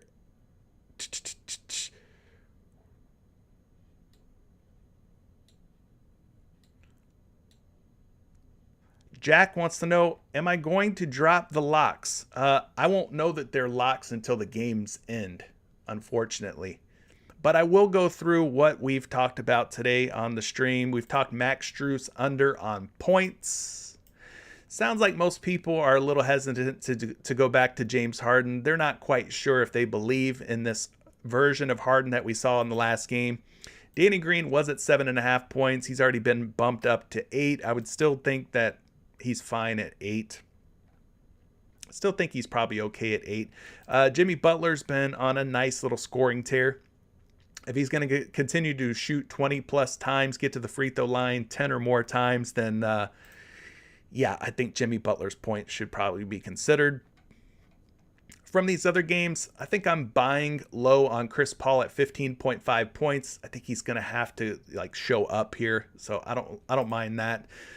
Dorian Finney-Smith at 12.5 points. I like it. Some people were hating on Dorian Finney-Smith, but in games where he's gotten around 40 minutes in this series, he's hit the points prop every single time. The one game where he had about 20 minutes, he went under. But Dorian Finney-Smith, you could consider him. Some folks were liking Reggie Bullock.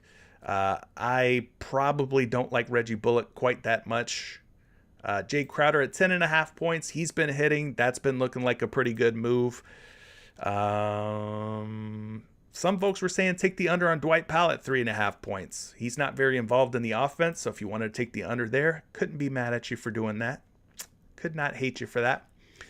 Moving ahead to the assist category, recapping this one. I don't think we loved a lot from the assist props. We've seen Tobias Harris's assists pop up in the last couple games since Embiid's been back, so maybe take the over on Harris. Maybe take the over on Tyrese Maxey at 4 assists. For me, the Phoenix Suns assist that I like the most, Devin Booker's leading the team in potential assists. He's got a prop line of 5.5 versus Chris Paul at 8.5. So 3 assists less and averaging more potential assists. I like his chances of hitting the over more than I like Chris Paul. Jalen Brunson and Spencer Dinwiddie both sitting at 3 assists. Jalen Brunson averaging slightly more potential assists than Spencer Dinwiddie. So for me, he gets the nod or the edge. I'd rather take the over on Jalen Brunson at 3 assists. Luka Doncic is very, very easily leading the Dallas Mavericks in potential assists at 16 per game over 4 games. So I like Luka Doncic over 8 assists. You could take a shot on him. He's hit 8 or more in 3 out of 4 games versus Phoenix in this series. Joel Embiid against the Miami Heat this season has hit 11 or more rebounds in 5 straight contests against the Miami Heat dating back to the regular season. So if you wanted to take Embiid over 11 rebounds, couldn't fault you there. We've seen Bam Adebayo at 8.5 rebounds struggle in his last 2 games against Philadelphia since Embiid's been back. So if you wanted to take the under on his rebounds at 8.5, I think that's a solid look. What other ones did we discuss? Some folks were liking Luka over 9.5 boards. I'm not really feeling that one. Probably will stay away. DeAndre Ayton has not hit 11 rebounds or better in any of his home playoff games this season. He's like 0 for 5 or 0 for 6 or something like that. So I'd probably take the under on DeAndre Ayton at 10.5 rebounds. These other guys, I don't know. Maybe you take the over on Reggie Bullock. He's got a decent little hit rate in this series. Fell short in his last game, but I could see him maybe coming back to life. Jay Crowder was one that was mentioned at 5.5 rebounds as a favorite for an over. JaVale McGee was mentioned at 3.5 rebounds as a favorite for the over. So you could look at both of those. PRAs, pretty much the same. As far as guys that we've talked about, you're paying tax here on Jimmy Butler. He's at 37.5 PRA on the sports books. If you want to take the over on him at 39.5, I probably would say fade it. If you want to take him, take the fantasy score instead. Otherwise, you're paying tax. Like I said, superstar tax. 2 more PRA at 39.5. I don't love that. So I'm going to fade that one. Some folks were saying Joel Embiid under 39.5 PRA. He's only covered this one time against Miami this season, so you could go there if you wanted to. Max Strus under PRA has been pretty good, but I think I like his points under a little bit better. Nothing really else standing out to me in that Philadelphia-Miami game as far as PRAs are concerned. Some folks want to take Luka under PRA. He's only hit the over, I think, in one game in this Phoenix series so far. So you never feel great about taking the under on Luka or Joel Embiid. But if you wanted to, I guess you could. Some folks were liking Jay Crowder over PRA at 19.5. Dwight Powell under 6.5 PRA. JaVale McGee was one that was mentioned over 9.5 PRA, but I think I like his points a little bit more at 4.5. If you want to take the over on a JaVale McGee prop, that would probably be the way that I would do it. Same thing with Dorian Finney-Smith. I like the over on his points at 12.5 more than I like the over on his 18.5 PRA. Fantasy score props, kind of talked about Jimmy already.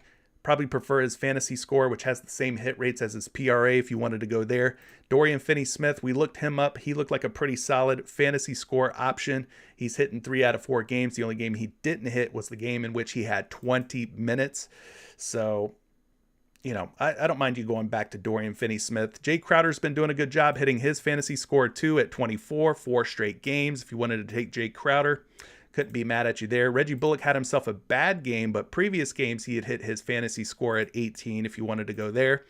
This dude, Jalen Brunson, probably going to be a fade for me on fantasy score. But I did like Jalen Brunson's assists and his free throw makes if you're looking for Brunson props. Moving ahead to 3-point makes, we looked at a few of these. There wasn't a lot that stood out to me. Danny Green over the last couple of games since Embiid's been back, knocked down 7 and 3. I think he could be a good look if you want to take an over on a 3-point prop. I don't mind that one.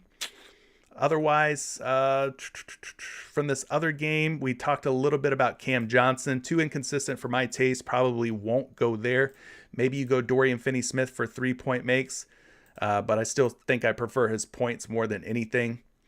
Devin Booker, I want to say the last couple of games have been good for him. Yeah, he's got 3 straight games where he's made 3 or more. So, you know, three out of his last 3 at 3 or better. You could always take an over on Devin Booker for 3-point makes. Free throw makes, we talked about Jimmy Butler just now. He has been getting to the free throw line a lot better over the last couple of games. 8 and 12 in his last 2. So if you think he continues to be aggressive and attack the hoop, get foul calls, then maybe you take the over on Butler. You got James Harden at 7 free throw makes. Again, we've seen an increase in his free throw makes and free throw attempts over the last 3 games. So he's now 3 out of his last 3 at 7 or better. So you could take him if you wanted to. Mentioned Jalen Brunson already at 3 free throw makes. Got to get to the free throw line twice, knock down 75%, and you're at least tying or pushing. Blocks and steals, we just talked about. Mikal Bridges, Jay Crowder should be on your radar. I think both of those look good. Luka's always going to get his hands on the basketball. That could be a good way to go as well. Block shots, not really feeling any of those other than maybe Maxi Kleber if you wanted to dabble in those props. I don't really play a lot of just blocks or just steals. And then the steals props, we just talked about those. Not really feeling any of them. So as far as locks go, Jack Marshall, I don't have locks, but those were all the plays that we talked about today. So, you know, that's the ones that looked best, I guess, out of everything that we discussed today. But definitely not a lock. Nothing's ever a lock.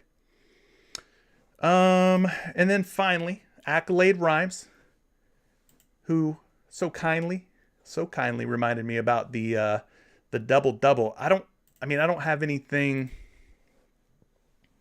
I don't have anything about the double-doubles, buddy. Like, you're asking about James Harden double-double taco. I don't know, like, what is the James Harden double-double taco? I don't even know what that is or what you're talking about. I'm out of the loop. I've been here live on YouTube, so.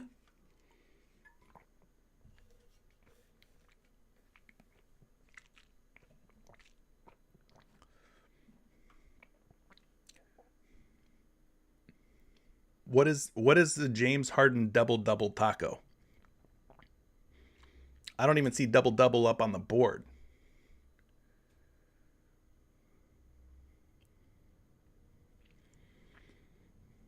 Where did you take a double-double prop at for James Harden? There's the taco. I don't have double-double on the board anywhere. Oh, you took the under on James Harden's double-double. That's what you're saying? Gotcha. Well, it's gone now, like a fart in the wind. We can't take it anymore. But I mean, we could look at some James Harden projections for you. I guess maybe it'll make you feel better about taking the under. So he's projected for about 23.6 points. He's projected for 7.8 rebounds. And he's projected for 11 assists. So if he's going to burn you on the double-double, it's probably going to be from the assist category. I don't see him getting double-digit rebounds. It's not on the PrizePicks board anymore. But yeah, projected for 23 to 24 points. Projected for 11 assists and projected for about 8 rebounds. So that's it.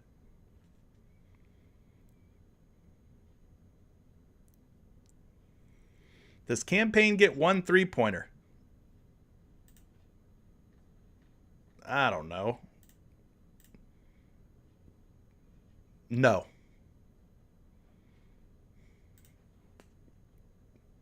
Maybe.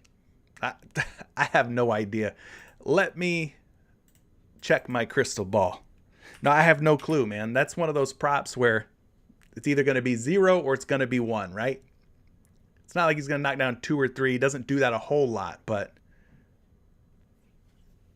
I guess maybe he does. He's projected for 0.6 3-point makes, but he's being bet under at 0.5. I'm fading it. Just take the under. I mean, I have no idea. I have no idea what Campaign's going to do. I'm thinking it's going to be a Chris Paul type of night. Maybe he plays 40 minutes and Campaign barely sees the floor. So I would take the under, I guess. Anyway, keep an eye out on those tacos, gang. Appreciate everybody who joined me. If you haven't hit that like button yet, do so on your way out. I thank you in advance for doing so. Appreciate all your support. I will be inside Discord and Patreon for the rest of the day. We'll be looking at some MLB props, some NBA props, some NHL props, some CSGO props, some WNBA props, all the props inside of Patreon and Discord. If you want to join Patreon or Discord, link down in the description below. Until tomorrow, folks, good luck on your Taco Tuesday pairings, and good night.